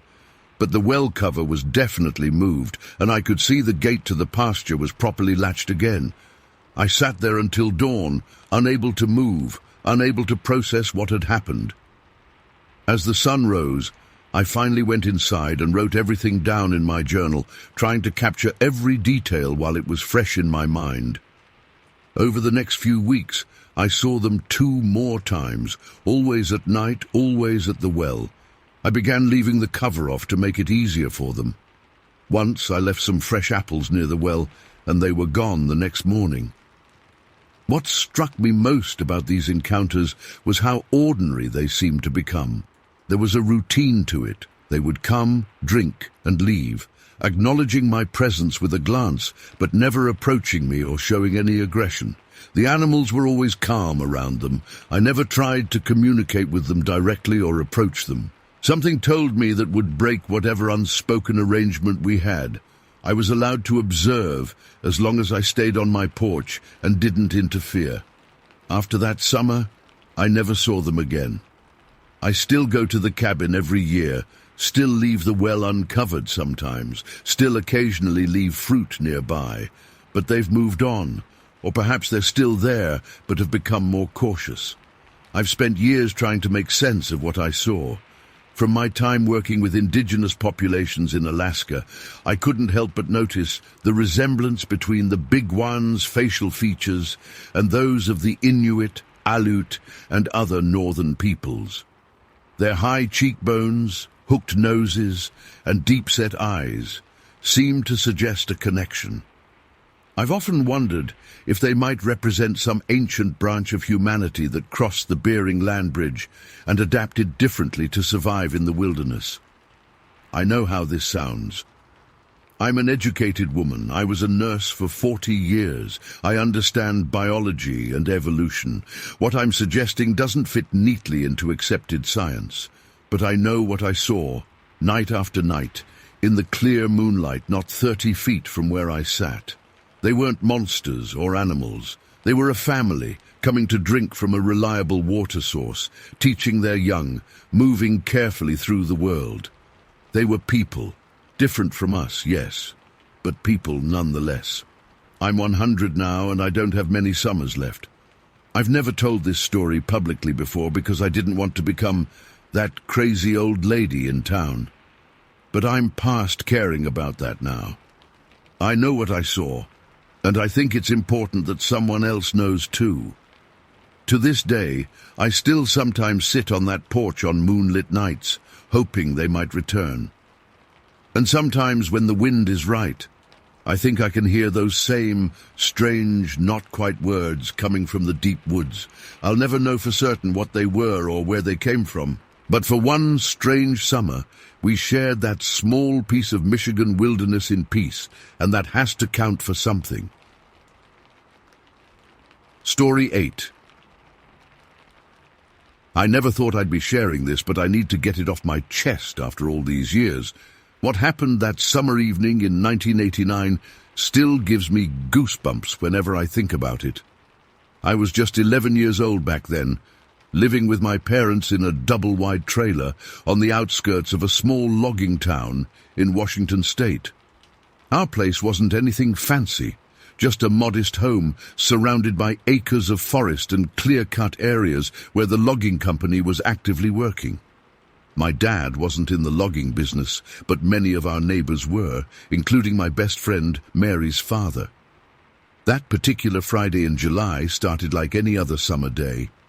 Mary was supposed to come over for a sleepover, something we did almost every weekend when school was out. My parents had planned a dinner with some friends in town and wouldn't be back until late, probably around midnight. They trusted me enough to be alone with Mary for a few hours. After all, we were just going to eat spaghetti, my mum had prepared it earlier, and watch some movies on our VHS player. Mary arrived around 5 p.m., dropped off by her mum. The sun was still high in the sky, and the summer heat made the air feel heavy. We immediately started doing what kids do, playing, giggling, and planning our evening of junk food and scary movies that we probably shouldn't have been watching. My dad's working the night shift at the new clearing about half a mile from here, Mary told me as we heated up our spaghetti. He said they found some weird tracks out there yesterday. What kind of tracks? I asked, not really paying attention as I stirred the pasta sauce. Big ones, like really big. Some of the men were joking about Bigfoot, but my dad said they were probably just from a bear. I rolled my eyes. There was always talk about strange things in the woods around our area. Bears, cougars, and, yes, sometimes Bigfoot. It was just part of living in rural Washington. We ate our spaghetti in front of the TV, watching some forgettable cartoon.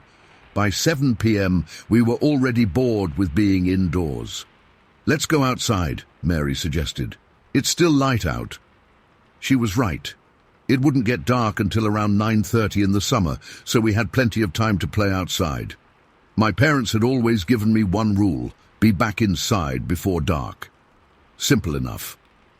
We went out into the yard, playing tag, and then exploring the edge of the property.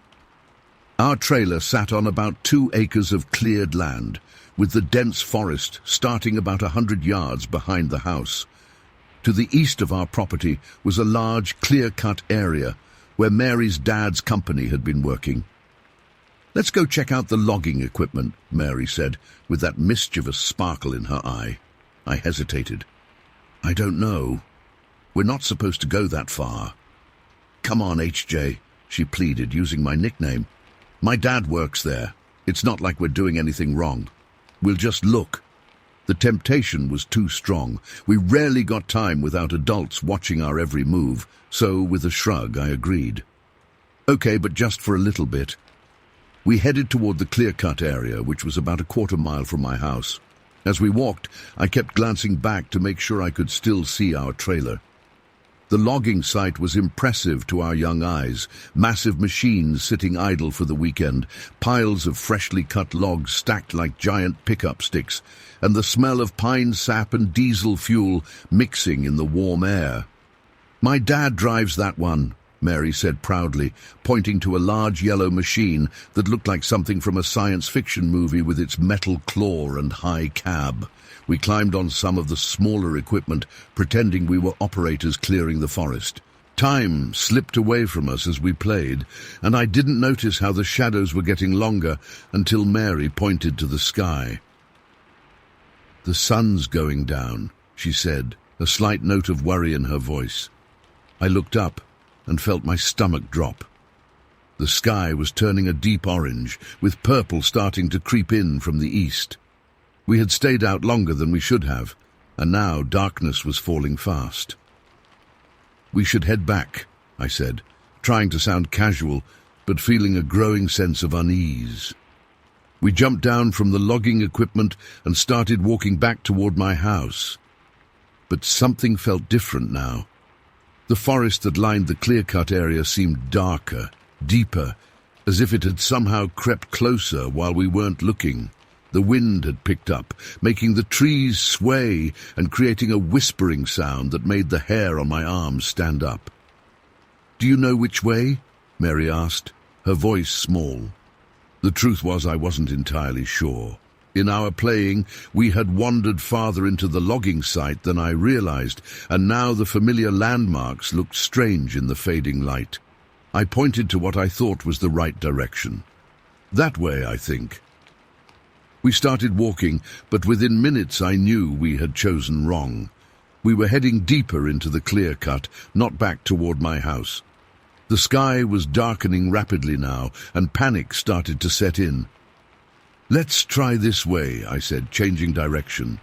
Mary grabbed my hand as we walked, and I could feel her palm was sweaty with fear, or maybe it was mine. The shadows between the stumps and equipment seemed to move, and every sound from the forest made us jump. "What's that?" Mary suddenly whispered, stopping in her tracks.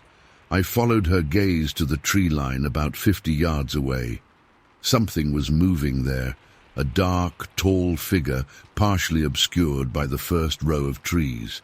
My heart started pounding so hard I could feel it in my throat.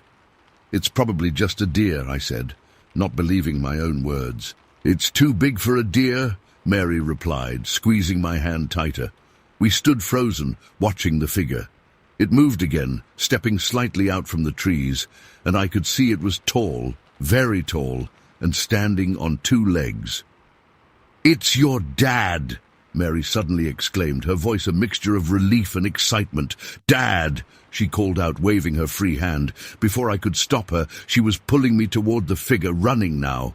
I followed, relief washing over me. Of course it was her dad. He was working tonight, and he must have seen us from the forest edge. But as we got closer, that relief curdled into dread. The figure wasn't moving like a person. It was too tall, too broad, and there was something about the way it stood that seemed wrong. We were about 20 feet away when we realized our mistake. This wasn't Mary's father. It wasn't anyone we knew. It wasn't even human. In the dim twilight, I could make out a massive shape, at least 7 feet tall, covered in what looked like brownish-black fur. It had broad shoulders that tapered down to a narrower waist, and long arms that hung lower than a person's would. And its legs, I'll never forget those legs. They were muscular but somehow bony-looking, covered in the same dark fur. We both screamed. It was a primal sound that tore from our throats without conscious thought. I tried to stop, to turn around, but our momentum carried us forward, and in our panic we collided directly with the creature. The impact knocked the wind out of me. It felt like running into a wall of muscle and fur, and there was a smell. Not foul, but wild, like wet earth and pine and something musky I couldn't identify. What happened next is something I still have trouble explaining. Instead of attacking us or roaring, like I would have expected from a wild animal, the creature simply placed one enormous hairy hand on my shoulder. Its touch was firm but controlled, and with a surprisingly gentle motion it moved me aside, almost like it was trying to prevent me from hurting myself. The gentleness of that touch was so unexpected, so incongruous with the terror of the moment, that it stayed with me all these years. The only way I can describe it now, though it sounds ridiculous, is that it reminded me of how Shrek moved things in that movie, a giant being careful not to harm something smaller. Of course, the movie didn't exist back then, but that's the closest comparison I can think of. In that moment, time seemed to slow down. I could feel the rough, calloused palm against my shoulder, the surprising warmth of its skin beneath the fur. Its fingers were massive, each one thicker than my wrist, but they moved with a dexterity that seemed impossible for their size. And then there was the breathing. God, the breathing. Even over our screaming, I could hear it, deep, rhythmic inhales and exhales that seemed to vibrate the air around us. It wasn't labored or aggressive, just powerful, like standing next to a massive bellows. Mary was the first to react. She yanked me by the arm, pulling me away from the creature's touch, and somehow we managed to scramble around it. We ran blindly back in what we hoped was the direction of my house, stumbling over stumps and rocks, our screams fading into terrified whimpers as our lungs burned for air. By some miracle, we found our way back to my trailer. I've never run so fast in my life, before or since. We burst through the front door, slammed it shut, and locked every lock. Then we ran to my bedroom, locked that door too, and pushed my dresser in front of it. We huddled together on my bed, shaking, crying, and jumping at every sound from outside. The minutes felt like hours as we waited for my parents to come home. We didn't talk about what we'd seen, couldn't talk about it. It was like our minds refused to process it. "Do you think it followed us?" Mary finally whispered, after what must have been at least an hour. "I don't know," I managed to reply, my voice hoarse from screaming. We sat in silence for another long while before Mary spoke again. "It didn't hurt us. It was true. It could have. Easily. Whatever that thing was, it had the strength to tear us apart if it wanted to. But instead it had just moved us aside, like we were in its way, nothing more." When my parents finally came home around midnight, they found us still barricaded in my room, pale and trembling. We told them we'd gotten scared watching a horror movie. I don't think they believed us, but they didn't push for the truth either. Mary and I never really talked about what happened that night, not even the next morning. It was like we had made an unspoken agreement to pretend it never occurred. She went home early, saying she felt sick, and we didn't have another sleepover for months.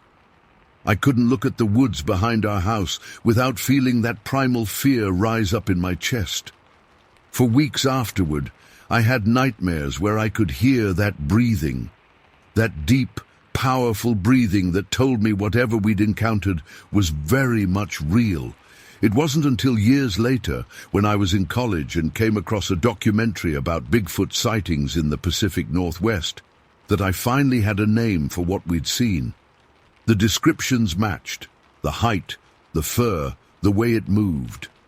And as I listened to other people's accounts, I realized something important. Our experience, terrifying as it was, could have been much worse.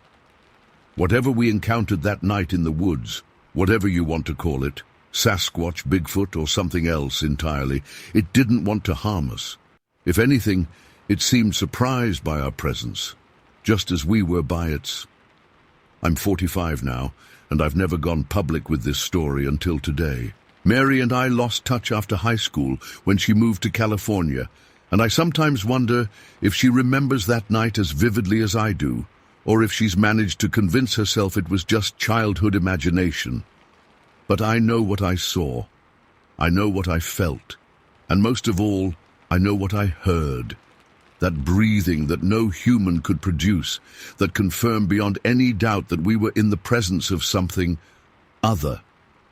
One thing's for certain, they are as big as people say, bigger even, and they're out there in the quiet spaces between towns, in the shadow of the forests where most people never venture. Sometimes, on warm summer evenings, when the wind moves through the trees just right, I still catch myself listening for that breathing, and I wonder if somewhere in the forests of Washington it remembers the two screaming children who literally ran into it on a summer evening long ago. Story 9. I never believed in all that cryptid nonsense. Bigfoot, the Jersey Devil, all that stuff was just stories to me. I'd laugh when I'd see those terrible blurry photos or hear about sightings on those late-night paranormal shows. That changed last fall.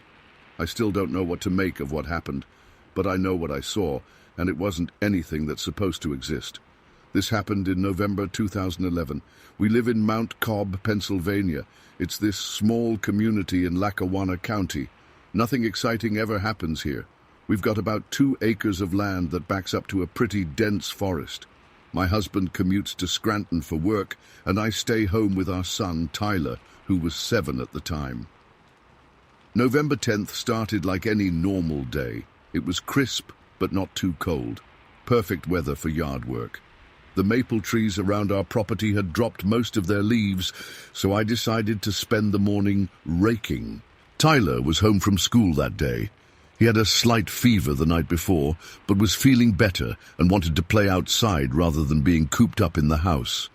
I remember I was wearing my old brown jacket with the big pockets. I had my phone in one pocket and some tissues in the other, since Tyler had been sniffling.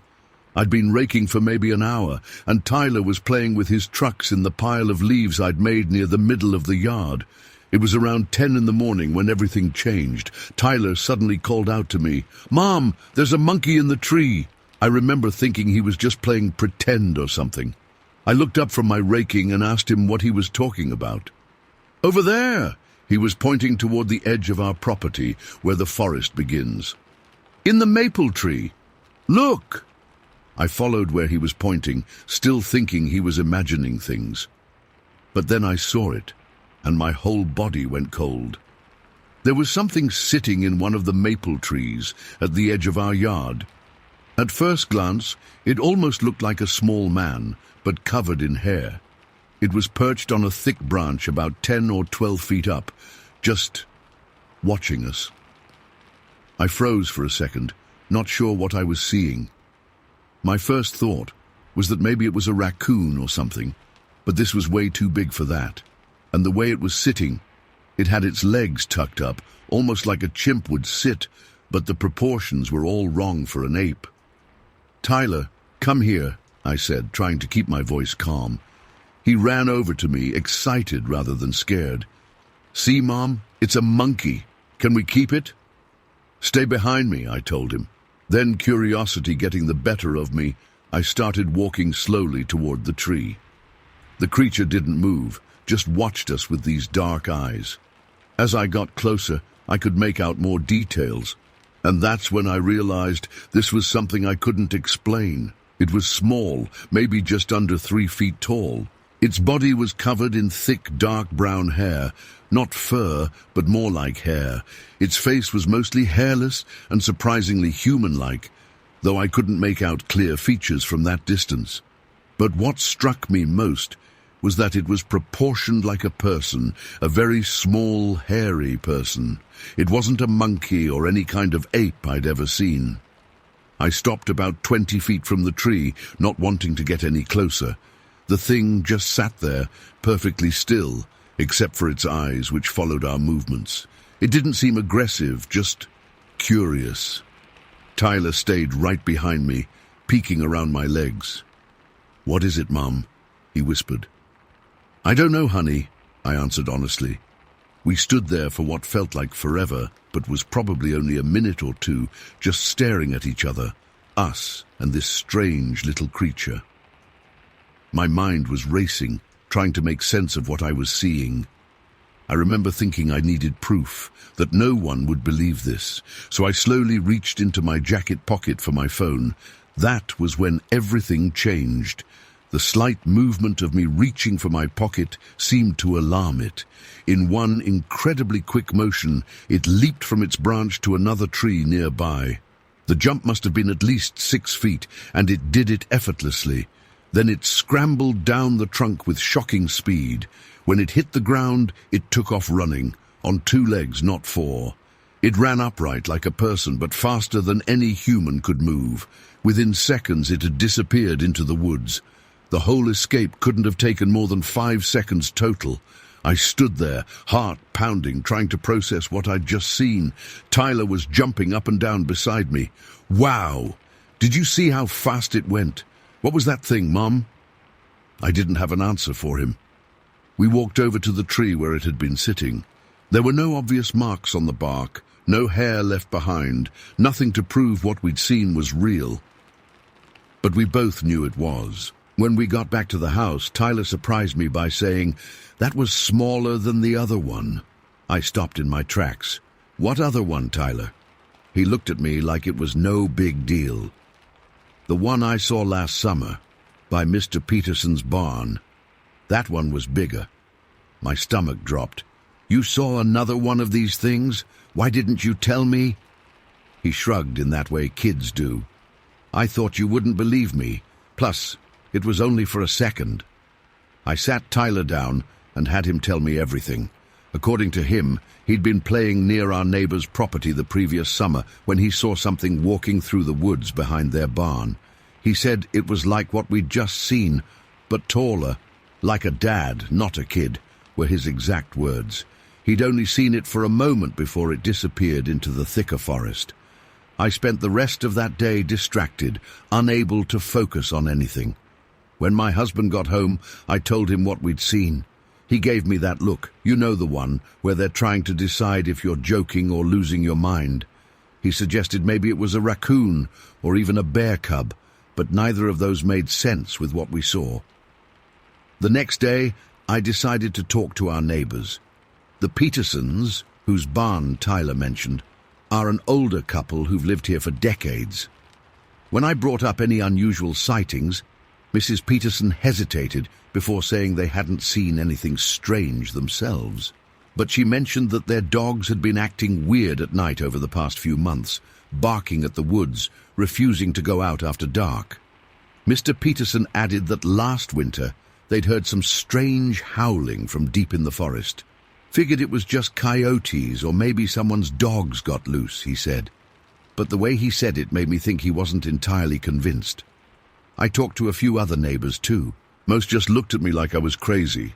But 3 of them admitted to finding strange footprints on their property at various times.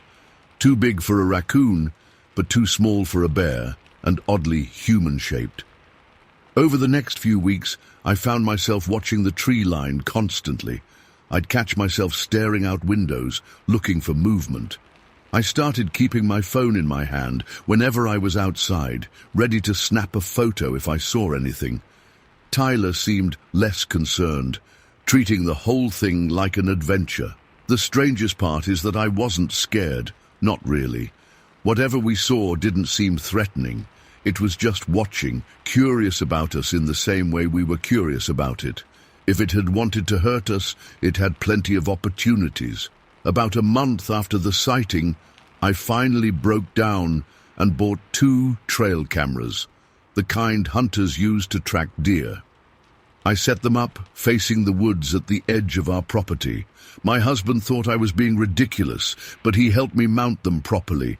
I checked those cameras every day for months. Most days there was nothing, maybe a deer or some raccoons, occasionally the neighbor's cat. But one morning in January, I found one of the cameras had been moved. It was still attached to the tree, but it was facing upward toward the branches instead of towards the ground where I'd aimed it. The footage showed nothing, just a blur of movement and then the new angle. The second camera, positioned about 50 yards away, had captured something that still gives me chills. At 2:17 a.m., there's movement at the edge of the frame. Something dark moves through the trees, staying just out of clear view. It's upright and much larger than what we saw in November. In one frame, you can almost make out a silhouette against the moonlit snow. Tall, broad-shouldered, and definitely walking on 2 legs. I've watched that footage hundreds of times. It's not clear enough to prove anything to someone who doesn't want to believe, but it's clear enough for me. There's something out there in those woods. Maybe a family of somethings. It's been over a decade now since that November morning. We still live in the same house, though Tyler's in college now. We've had a few more potential sightings over the years, glimpses of movement, strange sounds at night, footprints in the snow that don't match any known animal. But we've never again had such a clear view as we did that day. I've done research since then, read accounts from other people who claim to have seen similar creatures. Some call them Sasquatch or Bigfoot, though what we saw was much smaller than what's typically described. Maybe it was a juvenile. Maybe there are different types. I don't know. What I do know is that before that morning, I was certain about how the world worked and what existed in it. Now, I'm not certain about anything. I keep the trail cameras up. I still watch the tree line, and sometimes, especially on quiet fall mornings, I feel like something out there is watching back. I don't tell many people this story. Most would think I'm crazy or attention-seeking, but I know what I saw, and so does my son. Whatever it was real. And it makes me wonder what else might be real that we've dismissed as stories and legends. I still have that blurry footage somewhere on an old hard drive. It's not the kind of evidence that would convince the world. But I don't need to convince the world. I already know the truth. There are things in those woods that science says shouldn't exist, and they're watching us. Story 10. I've never told many people about what I saw that day in June 2001. Most folks would think I'm crazy or making it up for attention. I'm not. I wish I was. It's been over 20 years now, but I still get goosebumps thinking about it. Me and my younger brother Rick had been working all day on a deer stand near Lake Eufaula in McIntosh County, Oklahoma. We've owned this piece of land for generations, about 40 acres of dense woodland that backs up to the lake. It's beautiful country, especially in fall when the leaves change, but isolated. The nearest neighbor is about 3 miles away. That summer we decided to build a new stand overlooking this old shell pit, where deer frequently came to graze. We'd been working on it for about a week, going out there after our regular jobs. I run a small construction company in town, so I had access to materials and tools.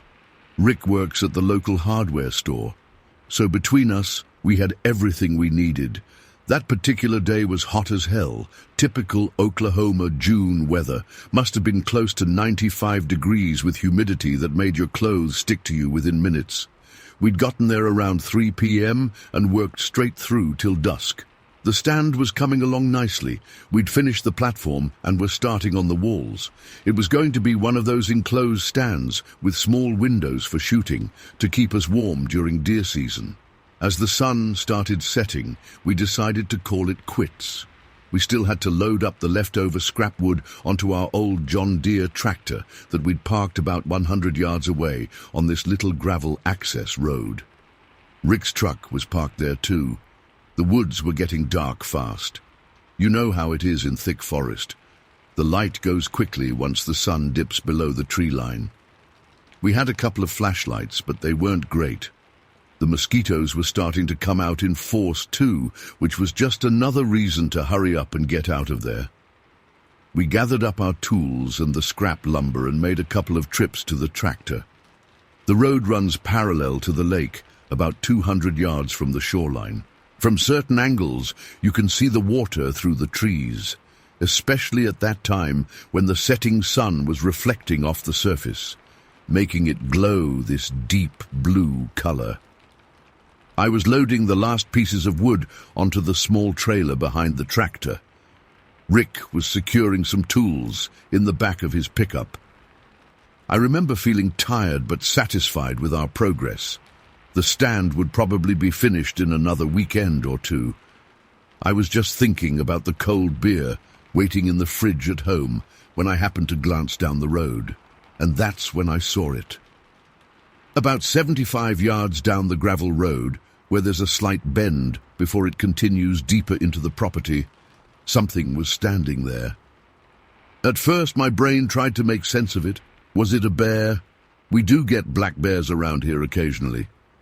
But no. This thing was standing upright, completely upright. It was massive. I'm 6'2", and this thing towered over what I would stand at that distance. It was just standing there, perfectly still. The thing that strikes me most, even now, was how it was silhouetted against the blue of the lake in the background. The sun had set enough that the creature itself was dark, almost black, but I could clearly see its outline. I froze completely. My body literally would not move. The thing that snapped me out of it was the sound of Rick dropping a hammer onto the truck bed with a loud clang. "Rick," I said, trying to keep my voice steady. "Don't make any sudden movements. Look down the road." Rick turned slowly. Then I heard his breath catch. "What the fuck is that?" he whispered. The creature hadn't moved. It was just watching us. That's what was so unnerving. It wasn't acting like an animal. It was observing us with what felt like intelligence. I could see now that it was covered in hair. Not fur exactly, but hair. Dark hair that moved slightly in the evening breeze. Its arms hung down at its sides, longer than a human's arms should be. The proportions were all wrong. Its shoulders were massive, easily twice as broad as mine. I couldn't make out facial features clearly at that distance in the fading light, but I could tell it had a somewhat conical head, no distinct neck, The head just seemed to sit directly on those huge shoulders. Rick started moving very slowly toward the driver's side of his truck. "Get in the tractor," he whispered. "We need to leave, now." I nodded, not taking my eyes off the figure. That's when it moved. Just slightly, it turned its head, following Rick's movement. The gesture was so human-like it sent ice down my spine. I started backing toward the tractor, my eyes still locked on the creature. My heart was pounding so hard I could feel it in my throat. I've been hunting all my life. I've encountered bears, wild hogs, even a mountain lion once. I've never felt fear like this. As I reached for the tractor door, the thing took one step forward. Just one step, but it was enough. I jumped onto the tractor seat, my hands shaking so badly I could barely get the key in the ignition. Rick had already started his truck, the engine roaring to life in the quiet of the woods. The creature took another step forward, then another. It wasn't running, just walking deliberately toward us. Each step was long, eating up the distance between us with terrifying efficiency. The tractor started with a cough and a rumble. I put it in gear immediately, not even waiting for it to warm up. Rick was already turning his truck around on the narrow road. I looked back once more. The creature had stopped again, now maybe 50 yards away. Close enough that I could see more details. The hair on its body was dark brown or black, shaggy around the shoulders. Its arms were massive, hanging almost to its knees. And its eyes... I swear I could see its eyes reflecting the dying light, like a deer caught in headlights. We both got out of there as fast as our vehicles would take us. The tractor could only go about 15 miles per temps max, and the trailer was bouncing wildly behind me on the rough road. I kept looking back, expecting to see the thing running after us, but I never saw it again. When we reached the main road that led out to the highway, Rick was waiting for me. He jumped out of his truck, face pale. "Did you see that? Please tell me you saw that," he said, his voice shaking. "I saw it," I confirmed. My mouth was so dry I could barely speak. "What the hell was it?" I shook my head. "I don't know." But I did know, or at least I knew what it looked like. It looked exactly like what people describe when they talk about Bigfoot or Sasquatch. I'd always laughed at those stories. I wasn't laughing now. We left some of our tools behind in our rush to leave. Expensive stuff, too. A nice circular saw, my favorite hammer, some other things. We were both too rattled to even think about going back for them that night. The next day, after a mostly sleepless night, we returned in broad daylight. Rick brought his rifle, and I had my shotgun. We felt stupid in the bright sunshine, armed to the teeth to retrieve some construction tools. But that feeling of being watched, of being sized up by something intelligent but not human, had seeped deep into both of us. The tools were right where we'd left them. There was no sign that anything had been disturbed. I looked for footprints on the gravel road, but the ground was too hard and rocky to show clear tracks. Just some disturbed areas that could have been anything. We finished the deer stand over the next few weekends, but we never stayed past mid-afternoon, and we were always armed. I never felt comfortable there again. That feeling of being watched never fully went away. Over time, Rick and I talked about what we saw less and less. It's not something you bring up in normal conversation. "Hey, remember that time we saw Bigfoot?" People would think we were nuts or drunk or both. But sometimes, when we're alone, one of us will mention it. "Do you still think about that thing we saw?" And the other will just nod. Because how could we forget? I've done research since then. Turns out there have been other sightings in that area over the years. The locals call it the Oklahoma Wild Man, or sometimes Sasquatch. Some of the old-timers talk about it like it's just another animal in the woods, something to be respected and avoided. What strikes me most, looking back, is how it seemed to be studying us, like it was curious about what we were building, about the noise and activity. I've wondered many times if it had been watching us work for days before we noticed it. The thought makes my skin crawl. I still hunt on our land, still use that deer stand we built. but I'm always out of there before dark and I never go alone. And sometimes, when I'm sitting quietly waiting for deer, I'll get that prickling sensation on the back of my neck, that feeling of being observed. I tell myself it's just my imagination, that what we saw was a bear standing oddly or some other animal that our scared minds transformed into something more sinister. But deep down, I know what I saw. Something that shouldn't exist but does. Something that watches from the edges of the woods where the light doesn't quite reach. Something that blurs the line between legend and reality. I've never seen it again. But sometimes, when I'm driving back from the property at dusk and I glance in my rearview mirror at the darkening tree line, I expect to see a large silhouette watching me leave. And sometimes, just sometimes, I think I do. The worst part isn't the fear anymore. It's the uncertainty, the not knowing what it was, what it wanted, or if it's still there watching. It's changed how I see the woods I've known all my life. Places that were once familiar now hold shadows that might not just be shadows. I'm not asking anyone to believe me. I'm not even sure I would believe it if someone else told me this story.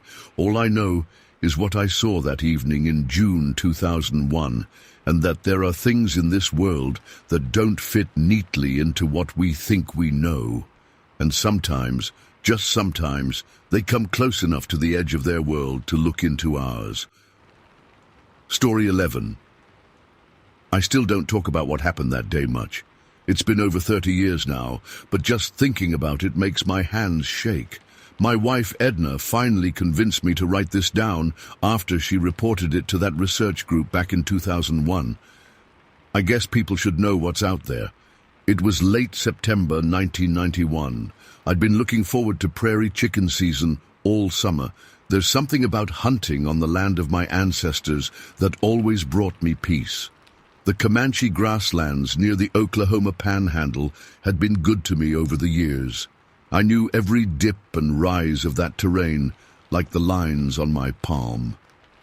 I left our place before dawn that morning, driving my old Ford pickup down dirt roads until I reached my favorite hunting spot.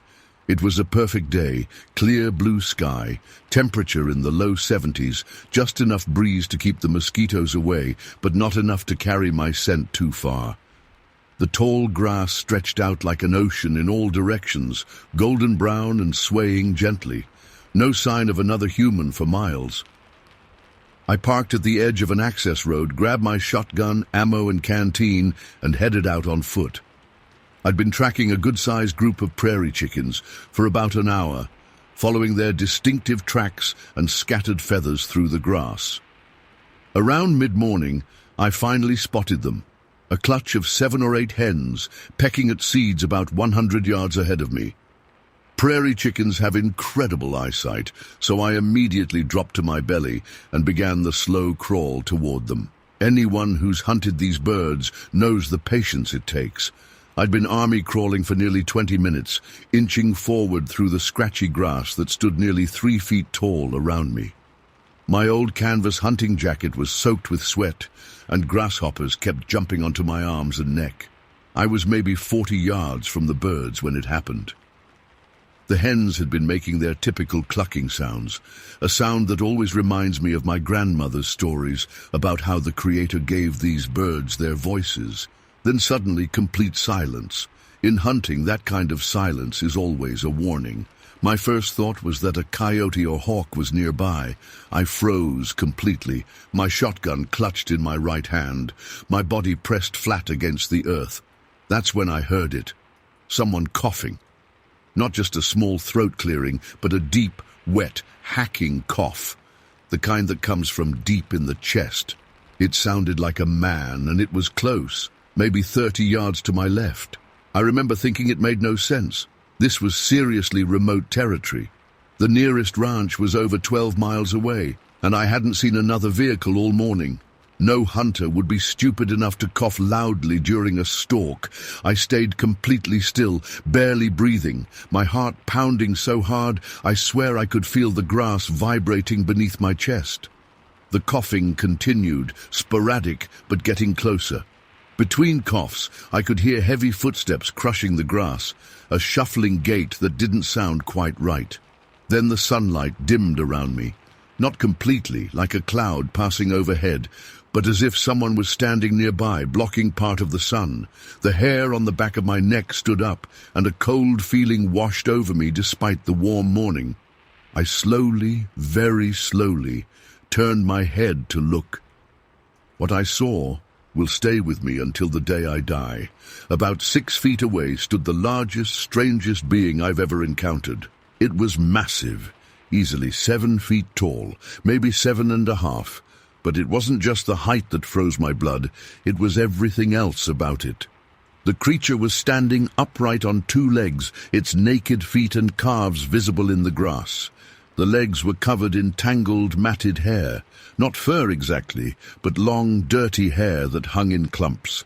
The feet were enormous, easily twice the size of my size 11 boots, with thick, yellowed toenails that curved slightly like claws.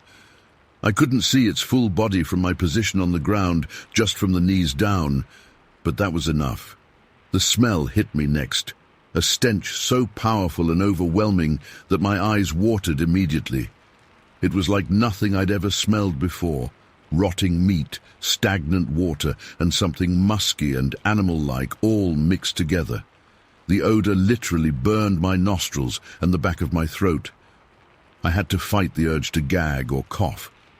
The creature coughed again, a deep rattling sound, and then, I swear this is true, it passed gas loudly. The sound was so unexpected, so absurdly human, yet not human, that in any other circumstance I might have laughed. But there was nothing funny about this situation. I lay there, completely motionless, certain that at any moment it would look down and see me. My shotgun seemed suddenly useless. I don't know why, but I knew instinctively that buckshot wouldn't stop whatever this was. My entire body was trembling, but I forced myself to remain still, hardly daring to breathe. The creature took another step, moving past me now. I could see more of its body. The backs of its thighs, also covered in that same matted hair. It was broad-shouldered, with arms that hung lower than a human's should. The hair, or fur, I still don't know what to call it, was a dirty brownish-grey color, with some patches that looked almost reddish in the sunlight. It coughed again, and I saw its massive hand come up to what I assume was its mouth. The fingers were long, the nails thick and dark. There was something unsettlingly human about that gesture, a creature with a cough covering its mouth. For about 10 more steps, it continued walking, completely oblivious to my presence. The grass parted around its legs like water. Then it stopped again, and my heart nearly exploded from my chest. It turned slightly, not toward me, but in the direction of where the prairie chickens had been. It made a low sound, almost like a grumble, then continued walking away from me. I don't know how long I lay there after it disappeared from view. Could have been 5 minutes, could have been an hour. My sense of time completely disappeared. My mouth was so dry I couldn't swallow, and my muscles had locked up from tension. Eventually, I managed to push myself up to a kneeling position. The prairie chickens were long gone. The only sound was the constant buzz of grasshoppers and the distant call of a hawk. The smell lingered, that terrible burning stench. On shaky legs I stood up, shotgun clutched in my hands, though I never once thought to raise it or take aim during the encounter. Something deep inside told me that would have been a fatal mistake. Standing there in the tall grass, I suddenly felt exposed and vulnerable. I had the overwhelming sensation of being watched, though I couldn't see anything but grass stretching to the horizon.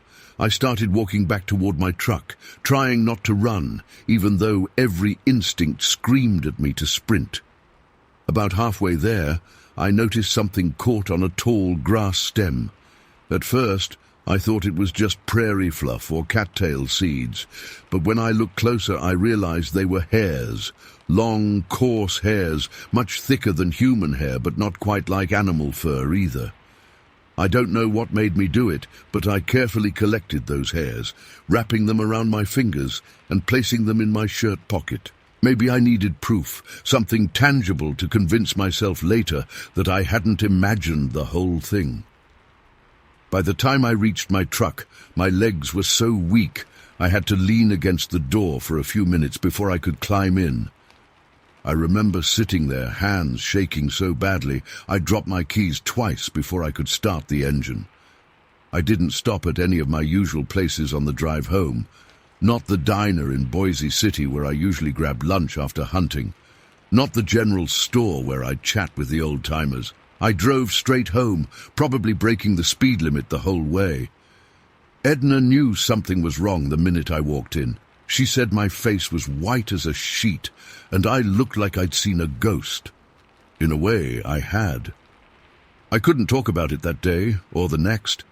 It took me nearly a week before I could tell her what happened, and even then, I left out some details. I didn't want her to think I was crazy, or that I'd been drinking out in the field. Those hairs I collected became important to me in a way I can't fully explain. After examining them for days, I knew they weren't from any animal native to the grasslands. They were too thick, too coarse, with a strange hollowness to them that mammal hair doesn't have. I didn't want to send them to a lab or anything. Something about that felt wrong, disrespectful somehow. Instead, I braided them carefully and incorporated them into a piece of beadwork I wear around my neck. My grandfather taught me beadwork when I was a boy, and I've always found peace in the practice.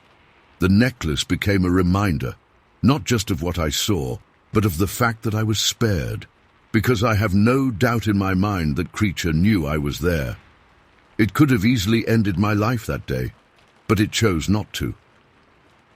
In the years since, I've gone back to hunting in the grasslands many times. Never once have I seen the creature again, though sometimes, when the wind is just right and the grass is tall in late summer, I catch a whiff of that distinctive smell. Just a hint of it, gone as quickly as it comes. I've heard other stories over the years, ranchers missing cattle with no explanation, hikers feeling watched, strange sounds in the night near the borders where Oklahoma meets Colorado, Kansas, and New Mexico. The old people from the reservation have stories that go back generations about tall ones, hair people, wild men of the prairie. I never paid much attention to those stories before. Now I listen carefully.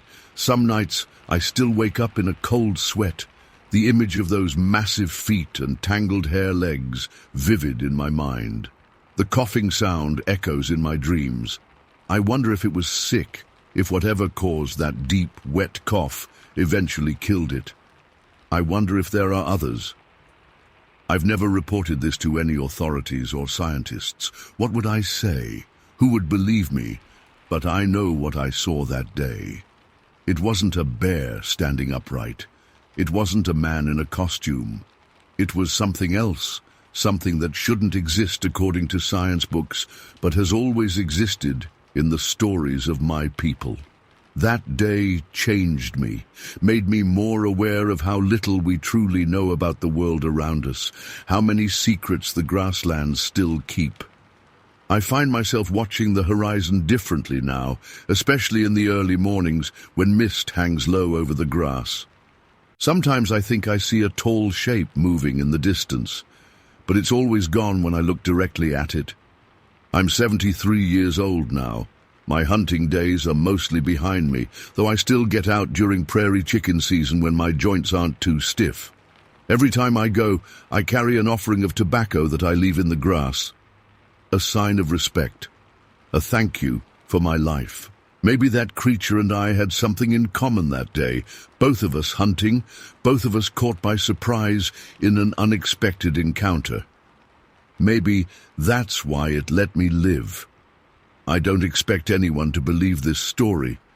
Most days I can hardly believe it myself, but it happened, just as I've written it here. Those hairs braided into my necklace remind me every day. And sometimes, when I'm alone in the grasslands and the wind dies down to perfect stillness, I swear I can hear coughing in the distance moving away from me, always just beyond the next rise. Story 12. I never thought I'd be sharing this. Even now, typing this out makes my hands shake a little. I've lived in Kaplan, Maine all my life, a tiny town where nothing ever happens, or at least that's what I always thought. But after what happened in January 1996, I've never looked at these woods the same way again. It was a particularly harsh winter that year. Snow had been falling steadily since December, and by mid-January we were pretty much buried. Our house sits on about 5 acres, backed up against a dense forest that stretches for miles. We'd always loved the privacy, the quiet. My husband Tom worked at the paper mill about 40 minutes away, and I stayed home with our 2 kids, Emma, 7, and Caleb, 5, at the time. The strange things actually started happening around Christmas. At first it was just little stuff, things not being where I left them. I'd put my gardening gloves in the shed and find them on the porch the next morning. Or I'd leave a coffee mug on the porch rail while getting the mail, come back 5 minutes later, and it would be gone. I found it 2 days later, placed neatly by our back property line. Tom said I was just being forgetful, and maybe I was. With 2 young kids and the chaos of the holidays, who wouldn't be a little scattered? Then there was Duke, our St. Bernard. He was a massive dog, over 160 pounds, and fiercely protective of our property. In early December, Duke went out for his usual evening patrol around the property and didn't come back for hours. When he finally limped home, his front leg was clearly broken. The vet couldn't explain what had happened, said it looked like the bone had been snapped with tremendous force. It wasn't a car accident or a trap. It was as if something had deliberately hurt him. After that, Duke refused to go out alone after dark. He'd whine and back away from the door, something I'd never seen him do before. The knocking started about a week after Duke's injury. Just soft taps at first, always at night, always on the east side of the house where the forest was thickest. Tom insisted it was just branches hitting the siding, but I knew better.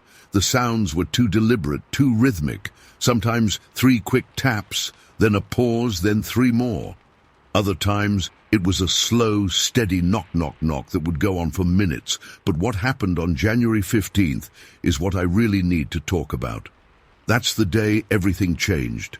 It had been snowing all morning, one of those silent, heavy snowfalls where the flakes are as big as quarters. The kids had a snow day from school, and they were getting restless being cooped up inside. Around 2 p.m., the snow finally stopped, and I decided we all needed some fresh air. Tom was at work, Duke was resting by the fireplace with his cast, and the kids were bouncing off the walls. We bundled up and headed out to build snowmen in the front yard. The snow was perfect for it, wet and packable. The air had that special silence that only comes after a heavy snowfall, like the world is holding its breath. Emma and Caleb were laughing, throwing snowballs at each other, while I shaped a snowman's body. That's when I heard it. At first I thought I was imagining things. It sounded like a flock of geese, that familiar honking call they make when they're flying in formation. But it was January in northern Maine. Geese don't fly north in January. They fly south in autumn and don't return until spring. And the sound wasn't coming from overhead. It was coming from the forest edge, maybe 100 yards away. "Mommy, are those birds?" Emma asked, looking toward the trees. I shushed her gently, straining to listen. The honking continued, but something was off about it. It wasn't quite right. The rhythm was strange, almost like someone trying to mimic the sound without ever having heard real geese up close. And there was this undertone to it, something deeper beneath the honking that made the hair on my arms stand up despite my thick winter coat.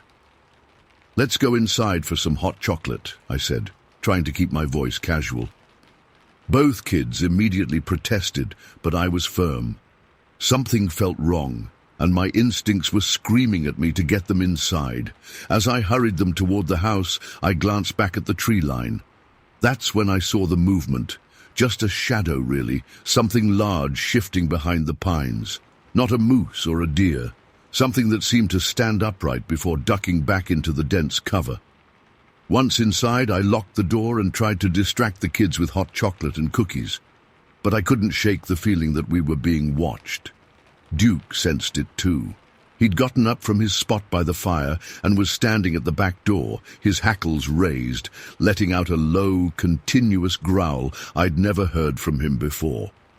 I called Tom at work, but he just told me to relax, said it was probably just some kids from down the road playing in the woods.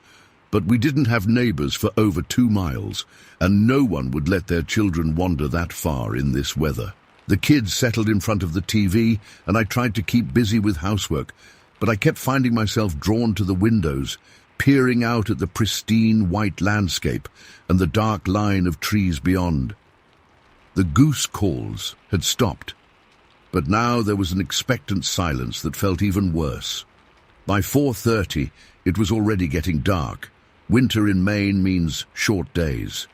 Tom wouldn't be home until 6. As I started dinner, I heard it again.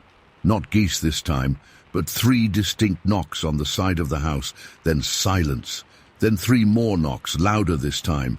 Duke went absolutely ballistic, barking and throwing himself against the back door despite his cast. The kids came running into the kitchen, Caleb close to tears from Duke's frenzied reaction. "It's okay," I lied, pulling them close. "Probably just the ice cracking on the roof." Then came a sound I'll never forget as long as I live. A long, low, whooping call that started deep and rose in pitch until it was almost a scream, then dropped again. It was unlike anything I'd ever heard any animal make. It seemed to come from right outside our kitchen window, not 10 feet from where we stood huddled together. Emma started crying, and I scooped both kids up and took them to the basement. I told them we were going to play a game, the quiet game, and that they needed to stay downstairs while I checked on something. I turned on their little TV, gave them some blankets and snacks, and went back upstairs, grabbing Tom's shotgun from the closet safe. I'd never fired it, but he'd shown me how it worked. Duke had stopped barking and was now making a high-pitched whining sound, pressing himself against my legs as I moved from window to window, looking out but seeing nothing in the gathering darkness. The knocking had stopped, but now there was a scraping sound along the east wall, like something rough being dragged across the siding. I called Tom again, my voice shaking as I told him what was happening. This time he took me seriously, said he was leaving work right away. It would take him at least 45 minutes to get home. For the next half hour, the sounds continued, knocking, scraping, and twice more that terrible whooping call, each time from a different side of the house, as if whatever it was circling us. I stayed upstairs, gun in hand, checking on the kids every few minutes, trying to keep them calm while I was falling apart inside. Then suddenly, silence fell again. Complete, absolute silence. Even Duke stopped whining and just stood alert, ears forward. That's when I heard the heavy footsteps in the snow, slow, deliberate steps circling the house. From the sound, I could tell whatever it was had to be heavy, much heavier than a person. I gathered my courage and went to the front window, pulling back the curtain just enough to peek out. The yard was still, bathed in the blue-grey light of dusk and the yellow glow from our porch light. The snowmen the kids had made stood like silent sentinels. Nothing moved. Then I saw them, the tracks in the fresh snow. They led from the forest edge, circled around the entire house and headed back toward the trees. They were footprints, but not human, not exactly. They were bare, showing 5 distinct toes, and huge. Some looked to be about 13 inches long, and others nearby were smaller, maybe 8 inches. They were flat, with no arch like a human foot would have, and incredibly wide. My blood ran cold. These weren't from any animal I knew. They were bipedal tracks. Whatever made them had walked on 2 legs. Just then, I heard the most chilling sound yet, a laugh. Not a human laugh, but something trying to mimic one, getting it almost right, but with something profoundly wrong underneath. It came from the edge of the forest, followed by what sounded like words. Not English, not any language I recognized, just guttural sounds that had the cadence of speech. Then the geese again, that honking call, but now I was certain it wasn't birds. It was something else, something mimicking birds, and doing it well enough to fool someone who wasn't paying close attention. But I was paying attention now, and I knew that no geese made that sound. I was frozen by the window when Duke suddenly bolted for the back door, throwing himself against it so hard the whole frame shook. I ran after him, terrified he'd break through and run outside. As I grabbed his collar, I saw what had set him off, a huge, dark shape moving just beyond the pool of light from our back porch. It was tall, at least 7 feet, and broad, covered in what looked like dark hair or fur. It moved with a strange fluidity that was both graceful and unnatural. I only saw it for a second before it disappeared into the shadows, but that was enough. I dragged Duke away from the door, my heart pounding so hard I thought it might burst. I ran down to the basement, shotgun still in hand, and huddled with my children until I heard Tom's truck roaring up the driveway 20 minutes later. By the time Tom got home, the sounds had stopped. He checked outside with a flashlight and saw the tracks. I'll never forget the look on his face when he came back in. The color had drained from it completely. He'd been a skeptic about everything I'd been telling him for weeks, but now he'd seen the evidence with his own eyes, and he was terrified. We slept in the living room that night, all of us including Duke, with the shotgun loaded and within reach. Tom called the local sheriff the next morning, who came out to look at the tracks. By then, they'd already started to deteriorate in the morning sun, but they were still clearly visible. The sheriff took pictures and made some casts of the best prints. He looked troubled, but tried to reassure us that it was probably just some kind of animal, maybe a bear with deformed paws. But I knew better. Bears don't knock on houses in patterns. They don't mimic geese calls or human laughter. They don't speak to each other in unknown languages. And they certainly don't leave footprints with 5 distinct toes that look almost human. We never saw them directly. I still can't bring myself to say what I think they were. But in the weeks that followed, we heard them several more times, always at dusk or after dark. Objects continued to disappear from our yard and porch. A shovel, one of Caleb's toys, a bird feeder. Sometimes they'd reappear days later in different locations. We moved away that spring, as soon as we could sell the house. Tom found a job in Portland, and we never looked back. We never told the new owners what really happened. What would we have said? That we were being stalked by something that could mimic animals and human sounds, that left impossible footprints in the snow. Even now, 27 years later, I break into a cold sweat when I hear geese flying overhead. I know what real geese sound like now, and I know what I heard that January day wasn't geese at all.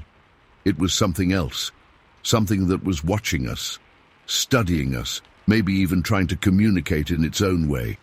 I don't know what they wanted. I don't know why they focused on our house, our family, but I know what I heard, what I saw, and what I felt. And I know that somewhere in the woods of northern Maine, there are things that most people don't believe in, things that walk on 2 legs and leave footprints in the snow, things that can sound like geese in January when no geese should be there at all. Story 13. I still get goosebumps when I think about it. Hard to believe it's been over 20 years since that day in Hanabi Valley. I've kept quiet about most of it until now, but I figure maybe putting it down might help make sense of what happened, or at least let me sleep better. I retired from the Oklahoma State Forestry Service back in '99 after putting in 30-some years. My wife, Carol, and I had always dreamed of building our own place out in the woods once I retired. We found this perfect spot in Hanabi Valley near the Little River, beautiful, isolated, peaceful. At least that's what we thought. We bought the 5-acre lot in early 2000. It was mostly wooded with a nice clearing that overlooked the river about 50 yards below. The perfect spot for our retirement cabin. I'd spent my whole career in those forests, knew how to work with the land. Building that cabin was going to be my retirement project. I started clearing the land and preparing the foundation that spring. By summer, I was ready to begin the actual construction. I'd sourced local timber, and was planning to mill some of it myself. That's how it all started. It was mid-July, one of those Oklahoma summer days where the humidity makes everything feel like you're moving through molasses. I'd been working since sunrise, cutting planks from some oak logs I'd felled the week before. The power saw I was using was loud, one of those big industrial types that could probably be heard halfway across the valley. I remember thinking I should have worn better ear protection because the noise was giving me a headache. Around 11:30, I shut off the saw to take a water break. The sudden silence was almost as deafening as the saw itself. That's when I heard it. At first, I thought it was just the ringing in my ears from the saw. You know, that high-pitched whine that hangs around after loud noises? But this was different. It sounded like another saw. Not exactly like mine, but similar enough that I initially thought someone else must be doing construction nearby, though I knew that couldn't be right. Our nearest neighbor was over 3 miles away. The sound stopped almost as soon as I noticed it. I shrugged it off, drank some water, and got back to work. Started the saw up again and continued cutting. After about 10 minutes, I needed to reposition the log, so I turned off the saw again. That's when I heard it clearer than before. A loud, mechanical whining noise, like a saw, but not quite. It had a strange, organic quality to it. It would rise and fall in pitch, almost like it was responding to my saw. The hair on the back of my neck stood up. It wasn't an echo. It was too delayed for that, and echoes don't change their pattern. This sound was mimicking the rhythm of my saw cuts. I've spent my entire life in these forests. I know every animal sound there is to know in Oklahoma. This wasn't a bear, wasn't a cougar, wasn't any wildlife I'd ever heard. It was coming from somewhere across the river, maybe a 1/4 mile away, deep in the woods. I stood there for a good 5 minutes, just listening. The sound would stop, then start again, like whatever was making it was waiting for me to respond. I've never been the jumpy type. 30 years in forestry service teaches you to stay calm, but something about that sound made my stomach knot up. I decided to test it. I fired up my saw, made a few quick cuts, 3 short ones. Then I shut it off and listened. Sure enough, a few seconds later, 3 similar sounds from across the river. Same pattern, same duration. "Hello!" I called out, thinking maybe it was someone playing a prank, though we were pretty isolated. No response, except birds and the rustle of leaves. I told myself it was probably just some weird acoustic phenomenon. Sound plays tricks in valleys. Maybe there was some kind of natural amplification happening, or maybe someone really was working miles away and sound was traveling oddly that day. I went back to work, but kept the saw running continuously for the next hour. Didn't want to hear that sound again. By lunchtime, Carol drove up with sandwiches. I didn't mention the strange noise, didn't want to worry her or sound crazy. After lunch, I worked on a different part of the construction, hammering support beams instead of using the saw. The rest of the afternoon passed without incident, and I almost convinced myself I'd imagined the whole thing. Until sunset. Carol had gone back to our rental in town to prepare dinner, and I was packing up my tools. The forest was getting dark, with that golden hour light filtering through the trees. I was loading the saw into my truck when I heard a crack from the woods across the river, like a big branch breaking. Then another, not random forest noises, but deliberate rhythmic breaking sounds. 3 distinct cracks, just like my 3 saw cuts earlier. Something was over there, something that had been watching me all day. I'm not ashamed to say I threw the rest of my tools in the truck bed without organizing them properly, and got out of there faster than was probably safe on those dirt roads. That night, I didn't mention anything to Carol. She'd been excited about the cabin, and I didn't want to ruin it with what was probably just my imagination running wild. We went to bed around 10, and I managed to fall asleep, despite my mind replaying those sounds. The next morning, I convinced myself I'd been overreacting. Decided to bring my son Jeff along. He was visiting from Tulsa for the weekend and had offered to help with the construction. Having another person there would make me feel better, and if there were any strange sounds, I'd have a witness. We arrived at the property around 7 a.m. Everything looked normal. Tools where I'd left them in the half-built structure, no signs of disturbance. Jeff and I worked all morning without incident. We were mostly hammering and measuring, no saw work. Around noon, Carol brought lunch out to the site, and we all ate together on what would eventually be the front porch, overlooking the river. After Carol left, Jeff and I needed to cut some support beams. I fired up the saw and immediately felt tense, waiting. But nothing happened. We worked for about an hour with the saw, and there were no strange, mimicking sounds. I started to relax, feeling foolish about the day before. "Dad, what's that?" Jeff was pointing toward the river. I followed his gaze but didn't see anything unusual. "What's what?" I thought I saw something moving down there near the water. We both stood watching for a minute, but nothing moved except the river itself and the occasional bird. "Probably just a deer," I said, though I wasn't convinced. The forest felt different somehow, like it was holding its breath. We went back to work, but I kept glancing toward the river. Jeff didn't mention it again, and we finished up around 6 p.m. without further incident. When we got home, Carol mentioned that she'd invited our daughter Lauren and her husband Tom over for dinner. They lived about 40 minutes away in McAllister. It was nice having the family together. During dinner, Jeff casually mentioned thinking he'd seen something near the river. "What kind of something?" Lauren asked. "I don't know. Just movement. Dad thought it was probably a deer. Or a Bigfoot," Tom joked. He knew the area had some Sasquatch legends. Most forests do. We all laughed, but I felt uncomfortable. The mimicking sounds from the day before came rushing back to mind. "You know," Lauren said, "when I was a kid, you used to tell us stories about workers in the forestry service who claimed they'd seen strange things in these woods. I had forgotten about those stories. Just ranger tales we'd share around campfires during extended operations. Nothing I'd ever taken seriously." "Those were just stories," I said dismissively. "I don't know," Lauren persisted. "Remember Mr. Hernandez?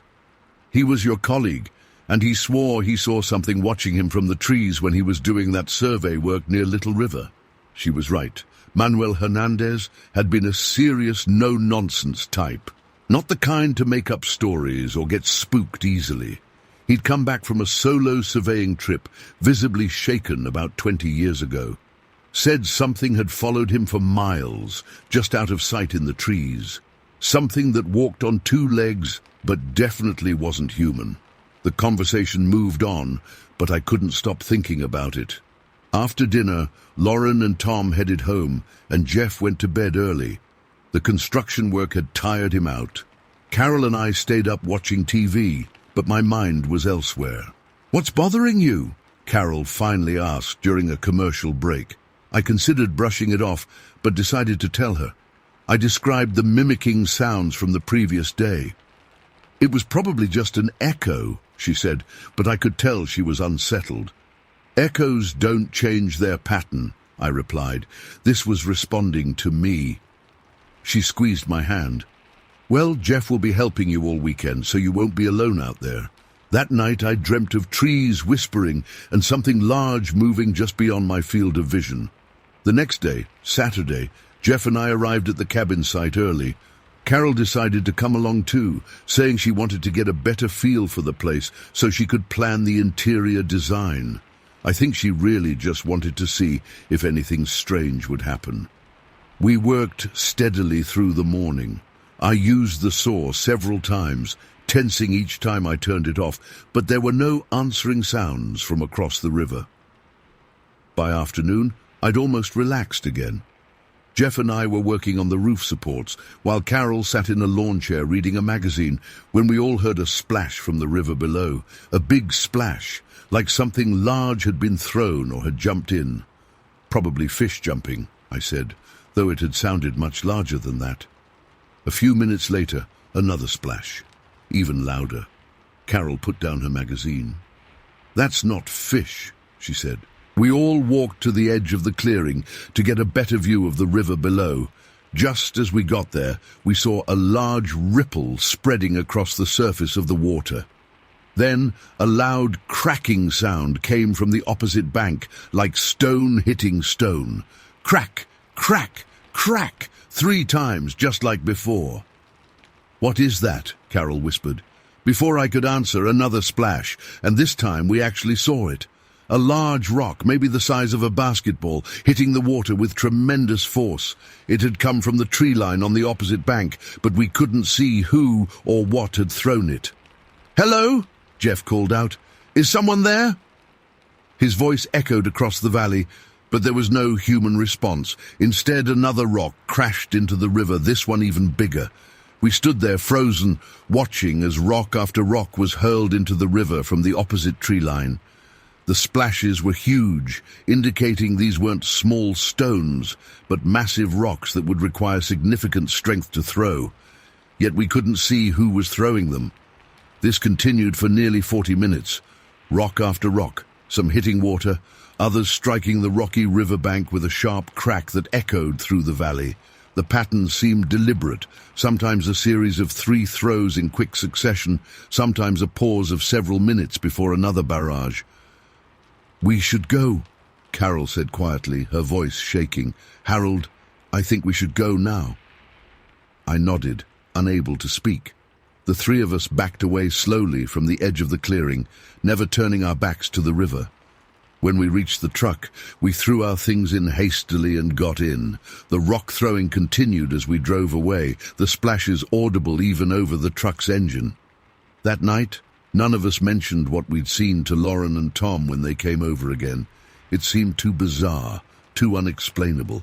Jeff kept giving me significant looks, but we silently agreed to process it later. After everyone left or went to bed, I sat alone in the kitchen with a cup of coffee, trying to make sense of what we'd witnessed. The methodical rock throwing couldn't be explained by any animal I knew of.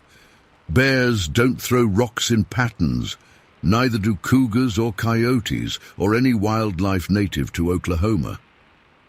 The following morning, Sunday, I woke up early before dawn. Couldn't sleep. I sat on our rental's porch watching the sunrise and trying to decide what to do. Part of me wanted to abandon the cabin project altogether. Another part, the stubborn part that had survived 3 decades in sometimes dangerous forestry work, wanted answers. Without telling anyone, I drove out to the cabin site alone. The morning was quiet, misty. Everything looked peaceful, normal. I parked the truck, but didn't get out immediately. Just sat there, scanning the tree line across the river. Finally, I got out and walked to the edge of the clearing. The river below was calm, no sign of yesterday's disturbance.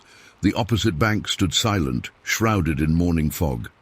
"I know you're there," I called out, feeling both foolish and terrified. "I don't know what you are, but this is my land now. I'm building here. If you have a problem with that, then I don't know what to tell you." My voice sounded small in the vast silence of the valley. For a long moment there was no response, just birds starting their morning songs and the gentle rustle of leaves in the breeze. Then, from deep within the forest across the river, came a sound that made my blood run cold. Not a saw mimicking noise or rocks hitting water, but a long, low vocalization that was neither human nor animal. It rose and fell in pitch, almost like speech, but not quite. It lasted maybe 10 seconds, then faded. I stood rooted to the spot, unable to move. The sound had been deliberate, directed at me, a response to my words. After what felt like an eternity, I managed to back away toward my truck. I never turned my back on that tree line. As I reached for the door handle, I heard it again, that same vocalization, but this time it sounded closer, like whatever made it had moved to the edge of the tree line. I got in my truck and drove away, hands shaking so badly I could barely steer. I didn't go back that day. When I got home, Carol was up and making breakfast. She took one look at my face and knew. "You went back there, didn't you?" she asked. I nodded and told her everything. We spent the day discussing what to do. Jeff heard us talking and joined the conversation. By evening, we'd reached a decision. We would continue building the cabin, but we'd only work there during daylight hours, always in groups of at least 2, and we'd install security cameras to monitor the property. It's been over 20 years now. We did finish that cabin eventually, though it took longer than planned. We still own it, still use it for family gatherings and weekend getaways, but never alone and never after dark. The strange encounters stopped after that Sunday. The security cameras never caught anything unusual. No more mimicking sounds, no more rock throwing. It's like whatever was there decided to leave us alone once we acknowledged its presence. I've spent countless hours researching, trying to find explanations. Read every book on Oklahoma wildlife, consulted with former colleagues from the Forestry Service, even reluctantly looked into Bigfoot lore. Nothing quite matches what we experienced. The truth is, I don't know what made those sounds. The trouble is, I don't know anything that could make those noises. I know a bear can't. Nothing I encountered in 30 years of forestry work explains it. Sometimes when I'm at the cabin and everyone else is asleep, I'll sit on the porch looking across at that tree line, wondering if it's still there, watching us, wondering what it was trying to tell us with those mimicked saw sounds and thrown rocks, wondering what it said to me that foggy morning with that strange, low vocalization. And sometimes, just sometimes, when the wind is still and the river is quiet, I think I can hear something moving in those woods across the water, something large, deliberate, and not quite human. Story 14. I've hesitated to share this for a long time. I mean, who's going to believe me? Even now, I'm not sure I believe everything that's happened. But after 10 years, I think I'm finally ready to talk about it. My name's Kathy. My husband Tommy and I used to live in a small house in rural Virginia, tucked right up against the woods. We had about 5 acres of our own land, but it backed up to hundreds of acres of dense forest that stretched for miles. Tommy's mom lived nearby too, maybe half a mile down the road on similar property. It all started innocently enough back in 2009. Tommy would take our dog, Max, for walks every day on this little trail that cut through our property into the woods. Max was a big German shepherd, super protective, but also the biggest baby you'd ever meet. Tommy started noticing these small rocks appearing in the middle of the trail. Not just randomly scattered, I mean deliberately placed, like someone had carefully set them there. At first, we just laughed it off. "Probably just kids messing around," Tommy would say, but we didn't have many neighbors, and definitely no kids living nearby who would be wandering through our property. Then Tommy started finding weird stick arrangements, not just piles of sticks, but actual structures. The first one looked like a perfect triangle, made of branches about 2 to 3 feet long, all carefully balanced against each other. It was weird enough that Tommy took a picture and showed me that evening. "Huh, that's strange," was all I could say. I mean, what else do you say about something like that? A week later, there was another one. This time shaped like an axe with a long stick and a crosspiece that had been wedged into the ground. Then an oval shape made of sticks appeared near our shed. I still remember the uneasy feeling I had when Tommy showed me the third structure. "That's not normal, Tommy," I said. "Someone's coming onto our property and building these things." Tommy nodded, but he didn't seem scared, more curious. "But why and who?" he asked. "We're pretty isolated out here." The structures started appearing more frequently after that. We'd find one, and then 2 days later there'd be another one in a different spot. Sometimes they were simple crosses, other times complex arrangements that must have taken time to construct. Then we started noticing broken tree limbs, not just fallen branches, but limbs that had been snapped clean off trees, sometimes 8 or 9 feet up. Tommy's 6'2", and even he couldn't reach that high without a ladder. And these weren't small branches either. Some were thick enough that I couldn't wrap my hand around them. By the fall of 2009, things had escalated. Tommy's mom started finding similar structures on her property too. We'd go over for Sunday dinner, and she'd casually mention, "Oh, there's another one of those stick things by my garden shed," like it was normal to have mysterious structures appearing around your house. We tried setting up a cheap trail camera, but weirdly, it never caught anything. Either the batteries would be dead when we checked it, or the memory card would be full of nothing but empty forest shots.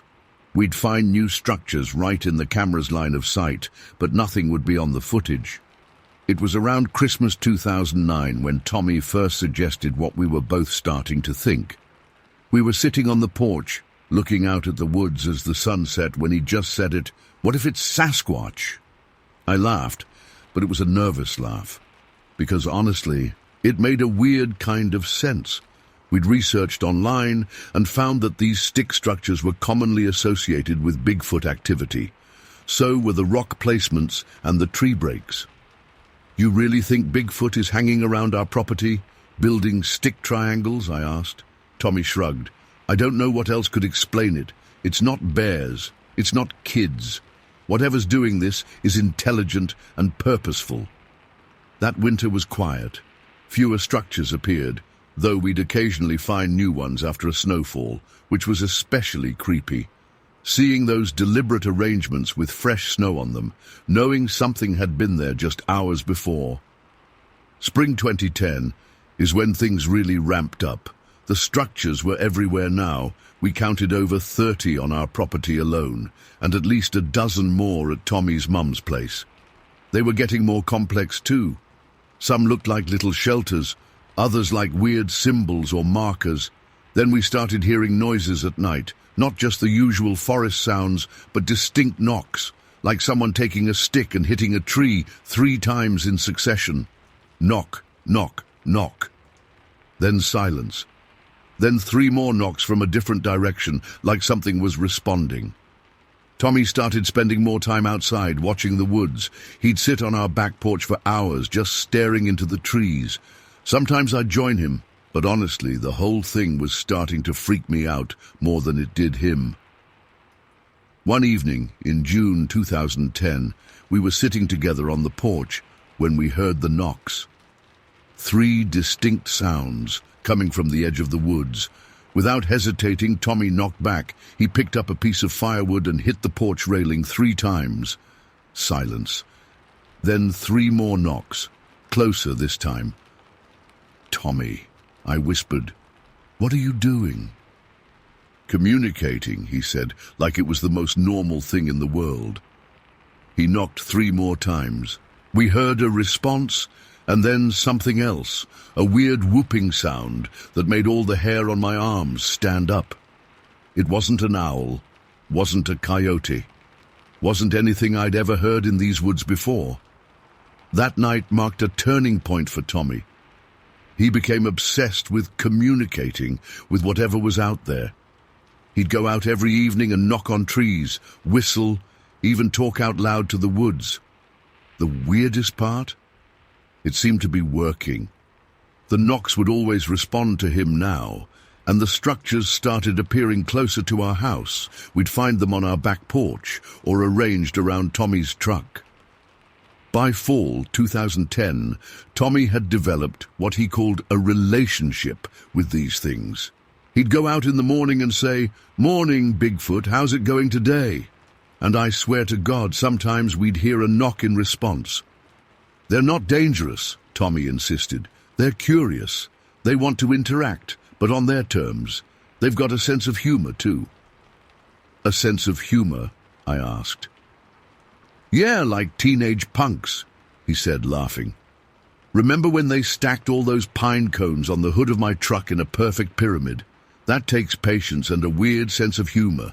I wasn't so sure. The whole thing still gave me the creeps, especially when things would move around our property. We'd leave tools outside, and they'd be in different places the next morning. Nothing ever went missing, just relocated, as if something was examining them and putting them back. Winter 2010. Into 2011, the activity slowed again, but never completely stopped.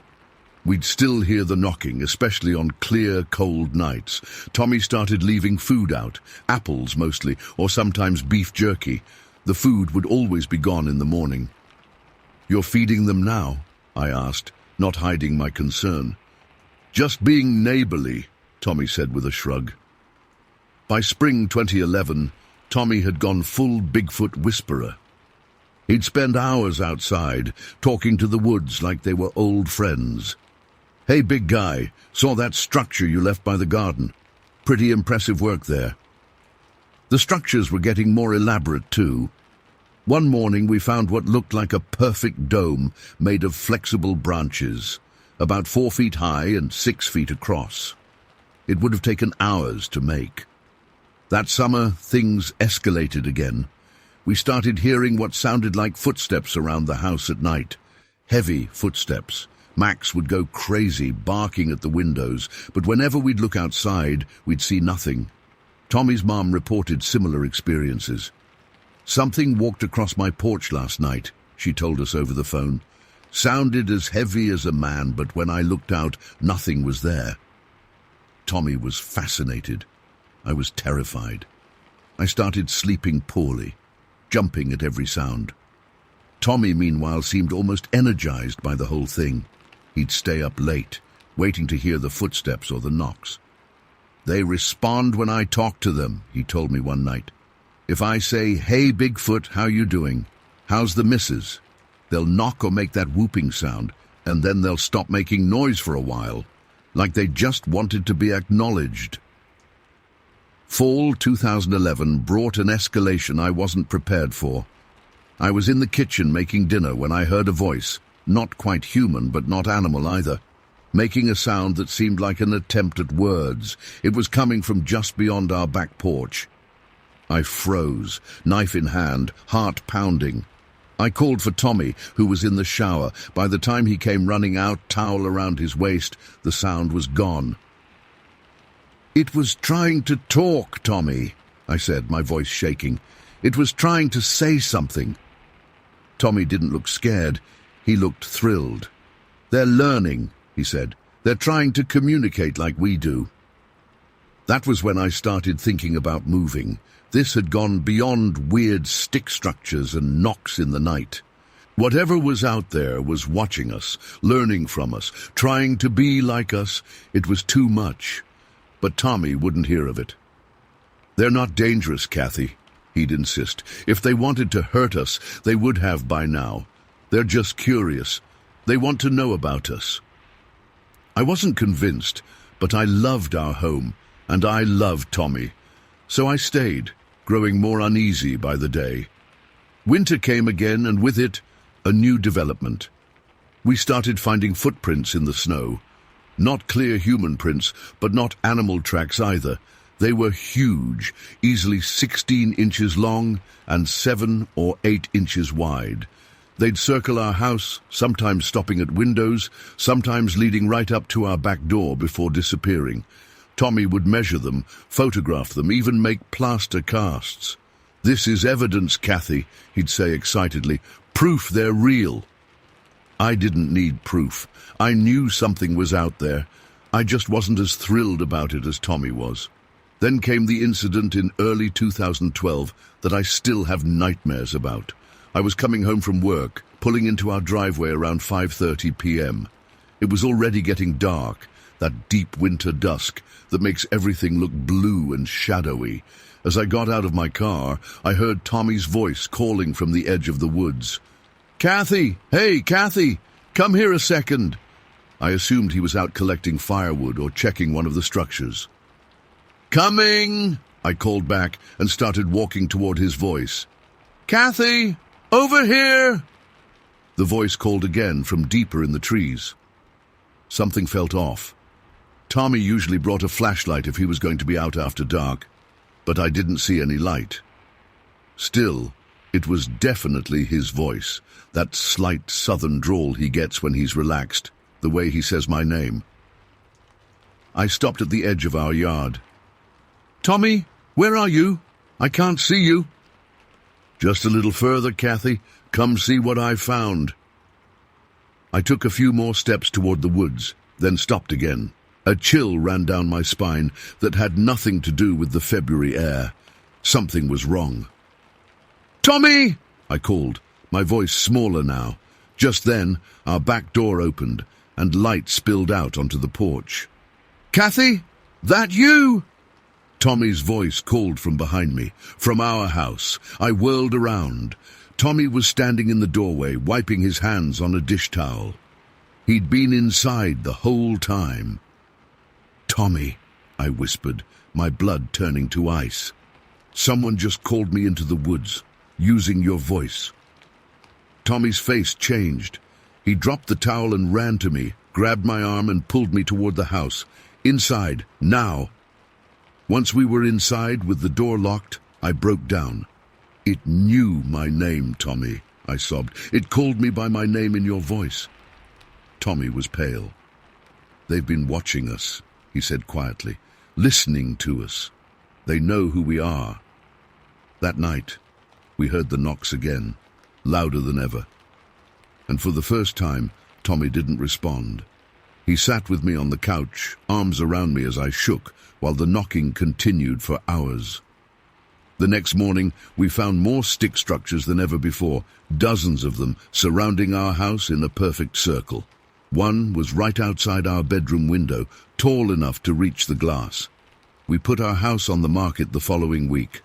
Tommy's mum decided to move too. We never told the real estate agents or potential buyers about our neighbors.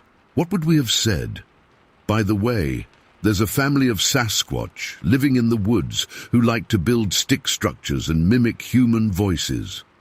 We moved to a suburb outside Richmond, where the only woods are carefully maintained parks. Tommy still talks about them sometimes, with a weird mix of fear and affection. "I kinda miss them," he'll admit after a few beers. "They weren't trying to scare us. They just wanted to connect. But I don't miss them, not at all. I still can't walk near a dense stretch of trees without feeling watched. I still jump when I hear my name called, and I still wake up sometimes, heart racing, convinced I've heard 3 distinct knocks coming from outside our window. The weirdest part, despite everything, despite the fear and the sleepless nights, and that horrible moment when I realized something had learned to sound exactly like my husband, I believe Tommy was right. They weren't trying to hurt us. If they had wanted to, they could have, easily. They were curious. They were learning. They wanted to communicate. And that's what scares me most of all, because what happens when they learn enough? What happens when they decide they're ready for more than just knocking on trees and building stick structures? What happens when they decide to come out of the woods? Story 15. I never thought I'd be sharing this, but with my brother Roy now gone, I feel like I need to get this off my chest. Maybe someone out there has experienced something similar and can tell me I'm not crazy. This all happened at our family home near Panther Creek, Arkansas, right on the edge of Buffalo National River Wilderness. Roy and I inherited the place from our parents about 9 years ago. Both of us were already retired, me from the post office and Roy from his job at the sawmill. Neither of us had ever married, and it just made sense for us bachelor brothers to live together in the old family home, rather than rattling around alone in separate places. The house sits on about 12 acres, most of it wooded, with the closest neighbor nearly 2 miles away. It's the kind of quiet where you can hear a car coming from way down the road. We liked it that way. Just us, our old dog Rusty, who passed on a few years back, and the wildlife. The first couple of years were uneventful. We fished, kept a small garden, watched our programs on the big screen TV Roy had insisted on buying. My eyes ain't what they used to be, Earl, and generally enjoyed our retirement. The only visitors we had were Roy's daughter Margie and her husband, who would come by once a month or so from Little Rock. Then things started to get strange. It was fall, about 5 years ago now. The evenings were getting chilly, and we'd taken to having a small fire in the fireplace while we watched our shows after dinner. Roy was big on those wildlife documentaries, and I preferred old westerns, but we'd compromise most nights. I remember it was a Tuesday because we were watching that show about people living in Alaska that always came on Tuesdays. I got up to get us both another beer from the kitchen when I glanced toward our bay window that faces the backyard and the tree line beyond. I froze. There was a face looking in. Not a human face, though. It was huge, much higher up than any person could reach without a ladder, and covered in what looked like dark hair or fur. The eyes caught the reflection from the TV and seemed to glow slightly. I must have made some kind of noise because Roy called out, "You all right in there, Earl?" The face disappeared before I could really process what I'd seen. I brought the beers back and didn't mention it to Roy. Figured my eyes were playing tricks on me. I was 72 at the time, and Roy was 78. Our eyes weren't as reliable as they used to be, but the next night I saw it again. This time, Roy saw it too. "Jesus Christ," he whispered. "You see that, Earl?" I nodded, unable to speak. The face was there at the window, watching our TV. It stayed for almost 10 minutes before disappearing back into the darkness. "What the hell was that?" I finally managed to ask. Roy took a long swig of his beer. "There's what the old-timers around here call a biggin," he said. "Most folks these days say Sasquatch or Bigfoot." I laughed, thinking he was pulling my leg. "Come on, Roy, those things ain't real." "As real as you and me," he said, dead serious. "Dad used to tell me about seeing them in the woods when he was a boy, said they mostly kept to themselves, but they were curious about people." I didn't sleep well that night, kept thinking about that face at the window, how tall whatever it was had to be to peer in like that. Our bay window is a good 8 feet off the ground at its highest point. The third night, they came back. This time, there were 2 of them. One was taller than the other, probably over 8 feet, with broad shoulders and long arms. The other was a bit smaller, but still massive. They stood at the window, watching our TV, seemingly unbothered by us watching them. "Should we call someone?" I asked Roy. "Fish and Game Sheriff?" Roy shook his head. "And tell them what? That we got Bigfoot watching Gunsmoke reruns with us? They'll haul us both off to the loony bin." He had a point. We decided to just ignore them and see what happened. For about a week, the same thing occurred. They'd show up after dark, watch TV with us from outside the window, and disappear when we turned it off for the night. Then one night, after we switched off the set and headed to bed, the howling started. It wasn't like a wolf or a coyote. This was deeper, louder, almost mournful. It echoed through the trees and seemed to vibrate the very walls of the house. Rusty, who was still with us then, cowered under Roy's bed and wouldn't come out till morning. The next night, same thing. TV off, howling begins. It was keeping us up and probably scaring every animal for miles around. "They're upset about the TV," Roy said over breakfast the next morning. "They want to keep watching." "That's ridiculous," I said. "They're wild animals, not neighbors borrowing our cable." Roy just shrugged. "Only one way to find out." That night, when we were ready for bed, Roy left the TV on with the volume low and the drapes open. No howling, just silence. "See?" Roy said, looking smug. "Told you." And that's how it began. Our unspoken arrangement with the creatures Roy had taken to calling our nighttime viewers. We'd watch our shows until bedtime, then leave the TV on all night for them. In the morning they'd be gone, but we'd sometimes find evidence they'd been there. Muddy handprints on the glass, bent bushes under the window, once even a dead rabbit left on the porch, like some kind of offering or thanks. I wanted to close the curtains, at least partially. Having those things staring in while we went about our evening business gave me the creeps. But the one time I tried, they started that awful howling again until I opened them back up. "They ain't hurting nothing," Roy would say. "Our electric bill's gone up a bit, but it's worth it for a good night's sleep." I wasn't so sure. The bigger one in particular made me nervous. It had a way of looking right at me sometimes, not at the TV. I swear it was studying me, assessing me. Once, when Roy was in the bathroom, it pressed its massive hand against the glass, and I could see every detail.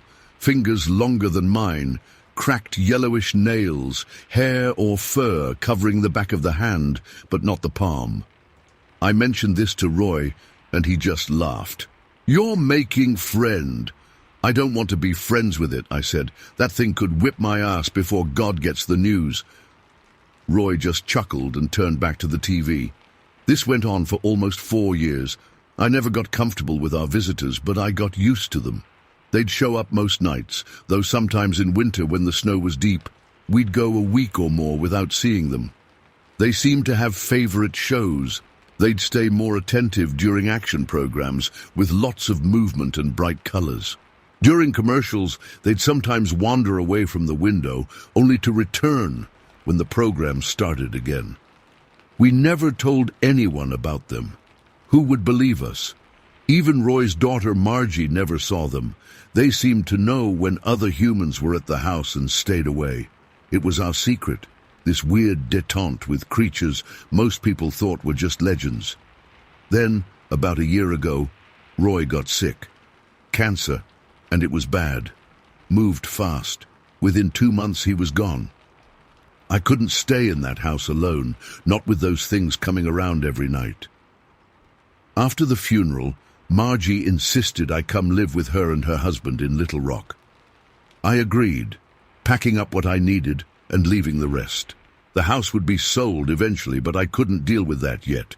The night before I left, they came to the window like usual. I looked at them, really looked at them, for the first time in years.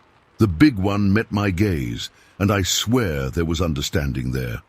I tried to communicate somehow, pointing to myself and then away, trying to explain I was leaving. I don't know if it understood, but it watched me more intensely than usual that night. I left the next morning without looking back. Margie's husband helped me load up my truck, and that was that. I told the realtor to give it a month before listing the place, just so I could make sure I'd gotten everything I wanted out of there. 3 weeks later, the realtor called me furious. She'd gone to the house to take some preliminary photos and found it vandalized. The bay window was completely shattered, glass everywhere. The flower pots from the porch had been thrown against the sides of the house. The satellite dish had been ripped from its mounting and bent beyond recognition. Inside, the TV had been pulled from the wall and smashed. Nothing was stolen. This wasn't theft, it was rage. The police report said it was probably local teens, but I knew better. Our viewers had come back to find the house dark, the TV gone, and us nowhere to be found.